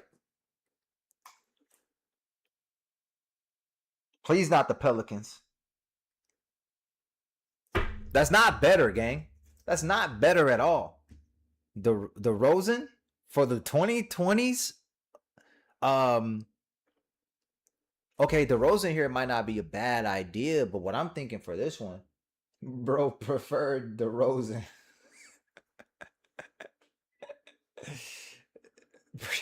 Pre-fired. Yes. Okay. Here's what I'm thinking, chat, right? We got Steph Curry, one of the greatest point guards ever. Imagine if we would have paired him up with a big like Nikola Vucevic for Chicago 2020's edition. That's ass.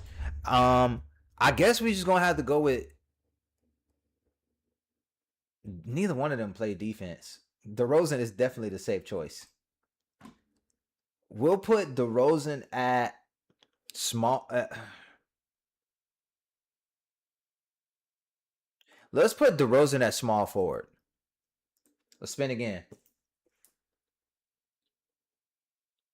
Golden State in the 70s. All right. Robert Parrish. Maybe. Nate Thurman. We can rock with Nate Thurman here. We can rock with Nate Thurman there. And if anything, we can put him at the power forward position. Dallas in the 90s. Give him to me.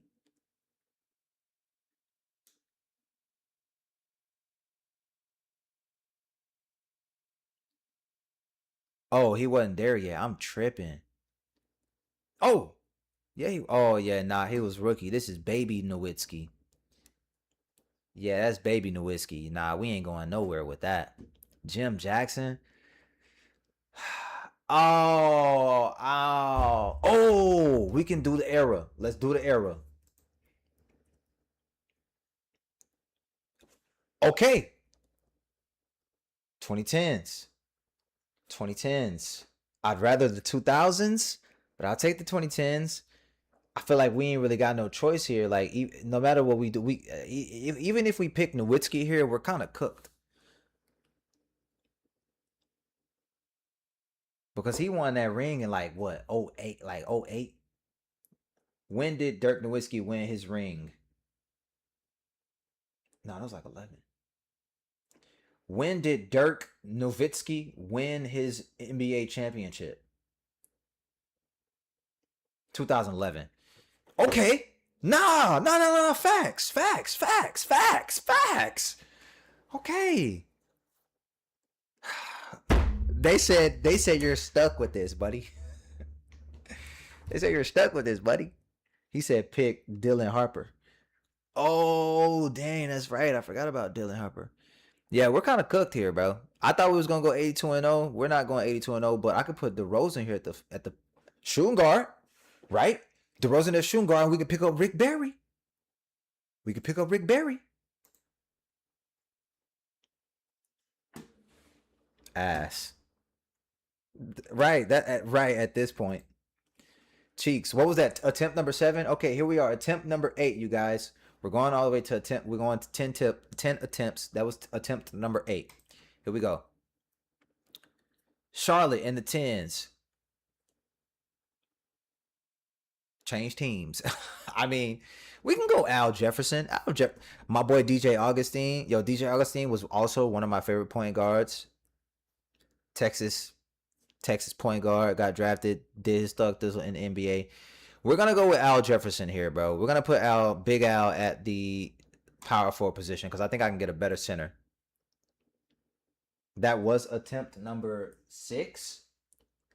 That was attempt number 6. So this is attempt number 7. Oh my God. The late, greatest player of all time, Kobe freaking Bryant. But we got the most dominant big to ever touch a basketball, Shaquille O'Neal. Kobe, I love you. I'm sorry. I gotta go Big Shaq right here, bro. I gotta go the Diesel, the Diddy Diesel, Shaquille O'Neal. Okay, Boston in the 70s, we're changing eras. Switching eras. Boston in the 90s, I love it. Let me get Larry Bird at the small forward position. That's how we freaking do things. That's how we do things, baby. Larry Birdsky. Philly in the 90s. Charles Barkley? No. Okay. Listen, we can do look, Allen Iverson. His number 1 slot, point guard. We're gonna go Allen Iverson though at the 2 guard, right? And we're gonna pick up a great.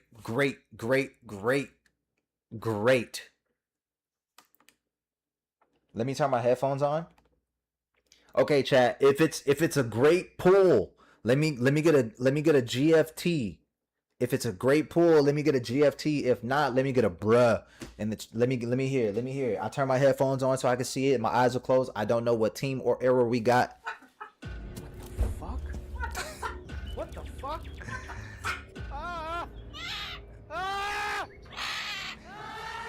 Listen, Chad, that could be good or bad. I don't know. Let me get if it's bad, can we get a bruh? If it's good, can we get a we gonna have a good fucking time? Anita McSween. Anita McSween. Oh my God, bruh. It's low key good. Bro could have had Kobe and Bird. You told me to get. Oh no, you didn't tell me to get Shaq. And AI, yeah. I mean, it's good, but is it really though? Let me see what adjustments I can make here, right? Isaiah Thomas.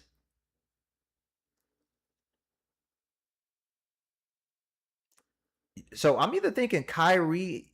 I don't know, bro. This one's kind of tough. Kyrie and Isaiah Thomas. Kyrie low-key got better stats than Isaiah Thomas, so we're gonna go with Kyrie here. This might be. Oh, or I could get nah. I don't know, bro. I'm torn between Rondo and Kyrie. If I get Rondo, yeah, but if you pick IT, you're gonna hurt some of them. Listen. I'm thinking Kyrie here, right? We got Larry Bird, Allen Iverson, Kyrie on the 1. Kyrie and Rondo, gang. Let's stop acting like Rondo not that dude. Let's stop acting like Rondo's not that guy. Rondo's giving me 12 and 10, 5 rebounds per game, bro. That's all we need, especially we got Larry freaking Bird averaging 21. Move AI to the point guard and get Jaylen Brown? This is like baby Jaylen Brown. I am not doing that. That's a good thought if this was 2020's Jaylen Brown, but this is like flat top Jaylen Brown. No serve. I could move AI to the point though and get Ray Allen.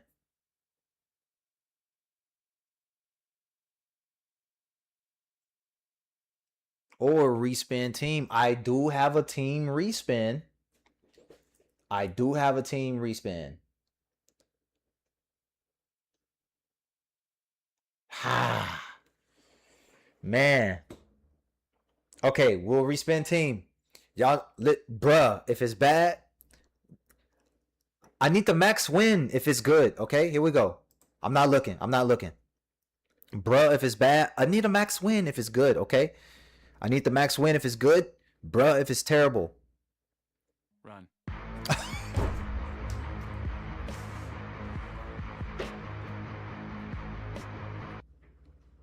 Why did I pick Shaq? You told me to pick Shaq. Oh my god, bro. Washington in the 10s, bro. Nah, Agent Zero is good, but we're definitely not cooking with we're not cooking with this one, bro. Agent Zero, bro. I had a better opportunity with Kyrie, bro. So we're cooked.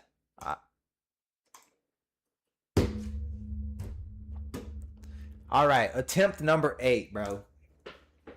Attempt number 8. Here we go. Memphis in the 2000s. Was Zebo? Mark Gasol? Pau Gasol? Sharif Abdul-Rahim? We're going to go with Sharif Abdul-Rahim. We're going to put him at the power forward position. I like that position, and for him, we're going to put him at power, okay? Sharif Abdul-Rahim. Toronto in the 2000s. We got, Chris Bosh?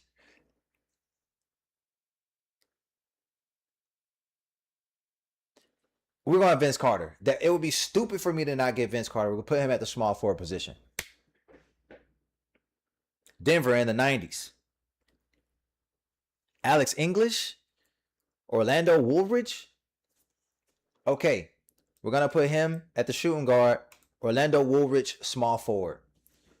Pau Gasol, he can score. No. I'm going to be... Nah, see, listen. We got to think about, Pau Gasol is a great pool, but Pau Gasol is not a great pool for the 2000s Memphis. You know what I'm saying? Pau Gasol would have been a great pool.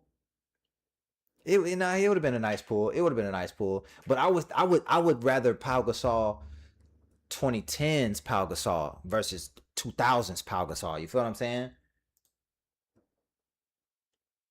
New York Knicks in the 20s. Okay, now we're cooking with grease, and after all that, we're gonna pick Carl Anthony. Psych, boy, we getting Jalen Brunson. What would you think, man? We're getting Finals MVP Jalen Brunson, boy. OKC in the 60s, they wasn't even a thing. We can change. We can get eras. We can get Big Perk. Powell and Bosh, you have gold there, buddy. He's too short. He's not too short, bro. 60s. Oh, no. We can get like Bill or Wilt. Let's switch. We're going to do teams, chat. Please, Boston.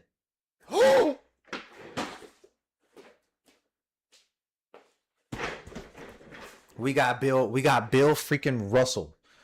We're going 82-0.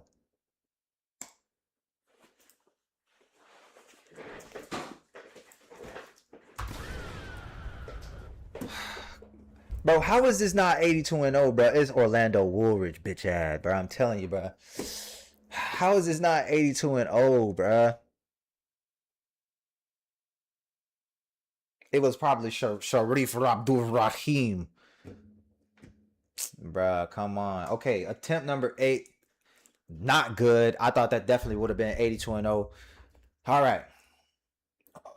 Also, Sharif Rahif. I don't even know. Okay, attempt number 9 here, chat. Here we go.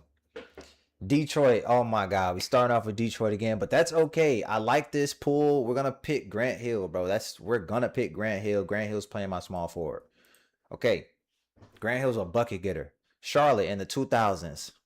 We're kind of cooked. Okay, Rajah Bell, boy, if y'all remember Rajah Bell, I'm telling you. Jason Richardson though in the 2000s too. The Bill Russell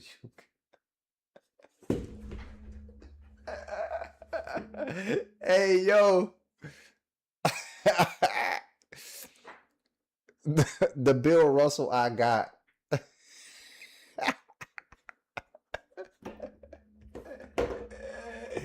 Hey yo, that's crazy. Okay. Oh man. Okay, chat. Okay. Respin what? Team or era? I'm going team, bro. I'm going team. OKC in the 2000s. Let me get the glove, bro. Let me get the glove. Ray Allen or Gary Payton? You really want another Hornet? I ain't think about that though. Yeah, so damn. Oh, damn. Russell Westbrook too. Oh, wow. This one's tough. This one's tough. Vladimir Radmanovic. This is tough, bro. We got Ray Allen, Jesus Shuttlesworth. That's wait. OKC. That was when he played. That was Seattle Supersonics. Jesus Shuttlesworth was when he played for the Milwaukee Bucks. Go Mr. Triple Double? No, bruh. Ray Allen was a killer with Seattle. He was. I'm either thinking Ray Allen or Gary Payton, bro. Grant Hill paired up with Ray Allen. Ray Allen gonna give me straight buckets. But Gary Payton's gonna give me everything. Gary Payton is so well rounded. I'm going with Gary Payton. Y'all are probably gonna hate the decision. I'm going Gary Payton. Orlando in the 10s. Okay. Pick Vladimir Radmanovic. Hey, I would have. We're gonna go with the Diddy Diesel himself, Mr. Dwight Howard, at the center position, right? And we can always put him at power forward if we need to. Minnesota in the 10s. We ain't even gotta do that.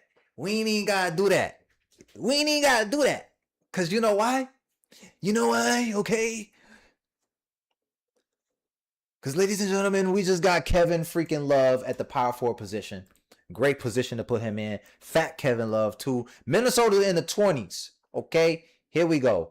Now, okay, here we go. Here's our thought process right here, chat. Minnesota in the 20s. We can do either one of two things. We can pair Anthony Edwards up with Grant Hill, with Gary Payton, with Kevin Love, and with Dwight Howard. But those screens gonna be going crazy. Or, right? Oh, that's era. I thought I had team available. Why would I do that? Let's pick Ant-Man.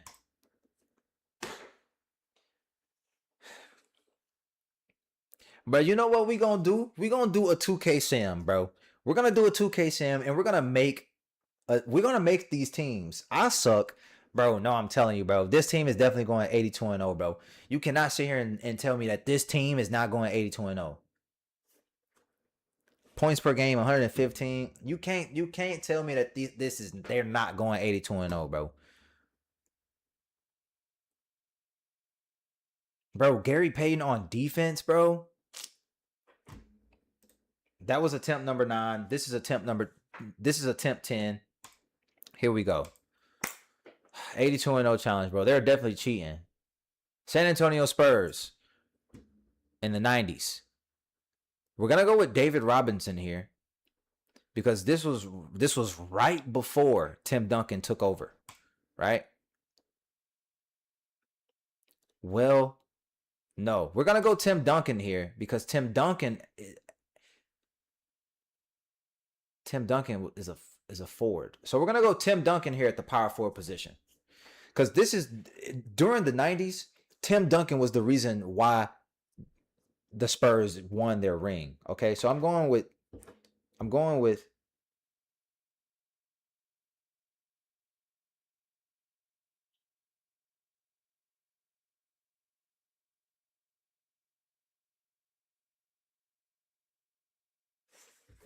okay, Tim Duncan there.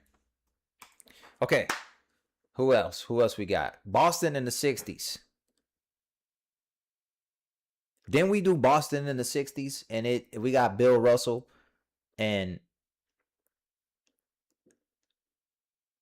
I feel like we gotta go Bill Russell again, bro. He's one of the most decorated players of all time, bro. Should we not go Bill Russell again? Like, come on. Minnesota in the 10s. Why they keep giving me Minnesota, bruh? Stop. Leave me alone, Minnesota. But I could get Jimmy Buckets. Jimmy Buckets on Minnesota during this time was tough. But I feel like there's another player that we can get. So we're going to switch teams, okay? 2010s. I am not a LeBron. I'm not even that big of a LeBron fan. But in this game, you need LeBron because I'm pretty sure they DR LeBron in this to the fullest. Great pull, great pickup. LeBron at the small forward position. We're definitely going 82-0. Oh my God. Oh my gosh. Okay, come on.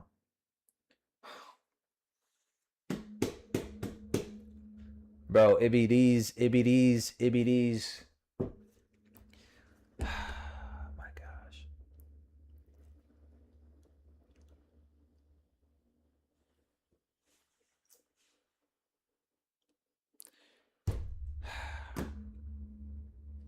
I'm gonna just go Victor Oladipo.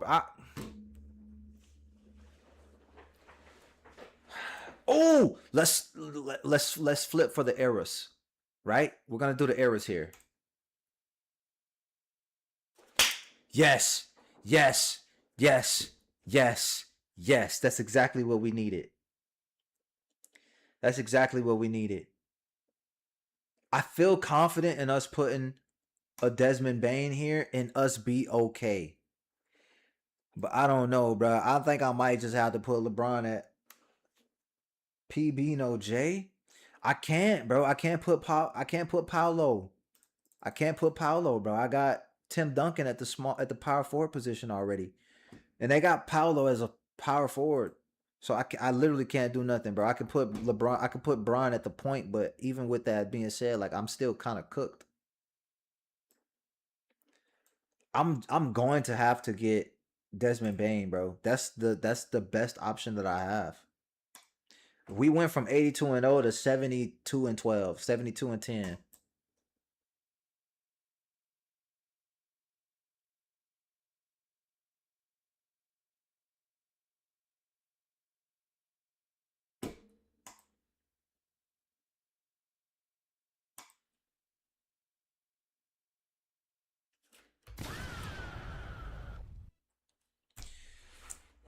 Literally my last two picks, bro. 71 and 11, bro. That's not a surprise. That's not a surprise, bro. 71 and 11, bro. My last two picks, bro. Get out of here, man. Get out of here, man. Was that attempt 10 or was that attempt 9, chat? Either way it go, we're over time. So we're gonna claim that as attempt number 10. We had the first one, that was 9. Okay, well here's 10. We're gonna get through this one quick. We're gonna speed run this one. Lakers in the 60s. Wilt Chamberlain. Lakers in the 60s? Okay. Wilt, Elgin Baylor, or Jerry West?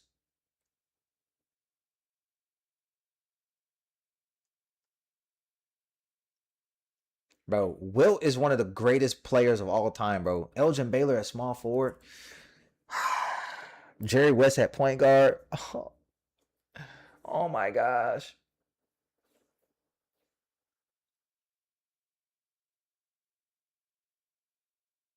But we're going Wilt, bro. We're going Wilt. Check Discord. 81-1. Bro, why they lying to me, bro?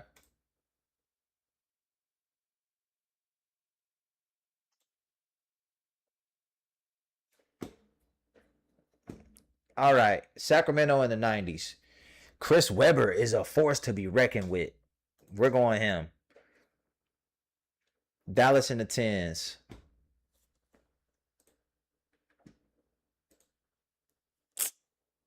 Man, why y'all playing me, man?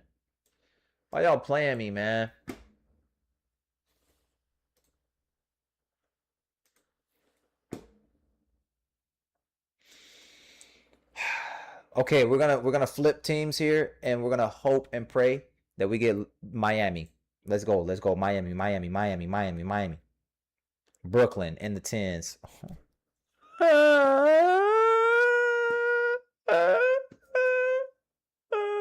Oh, era. We going for it. We switching eras.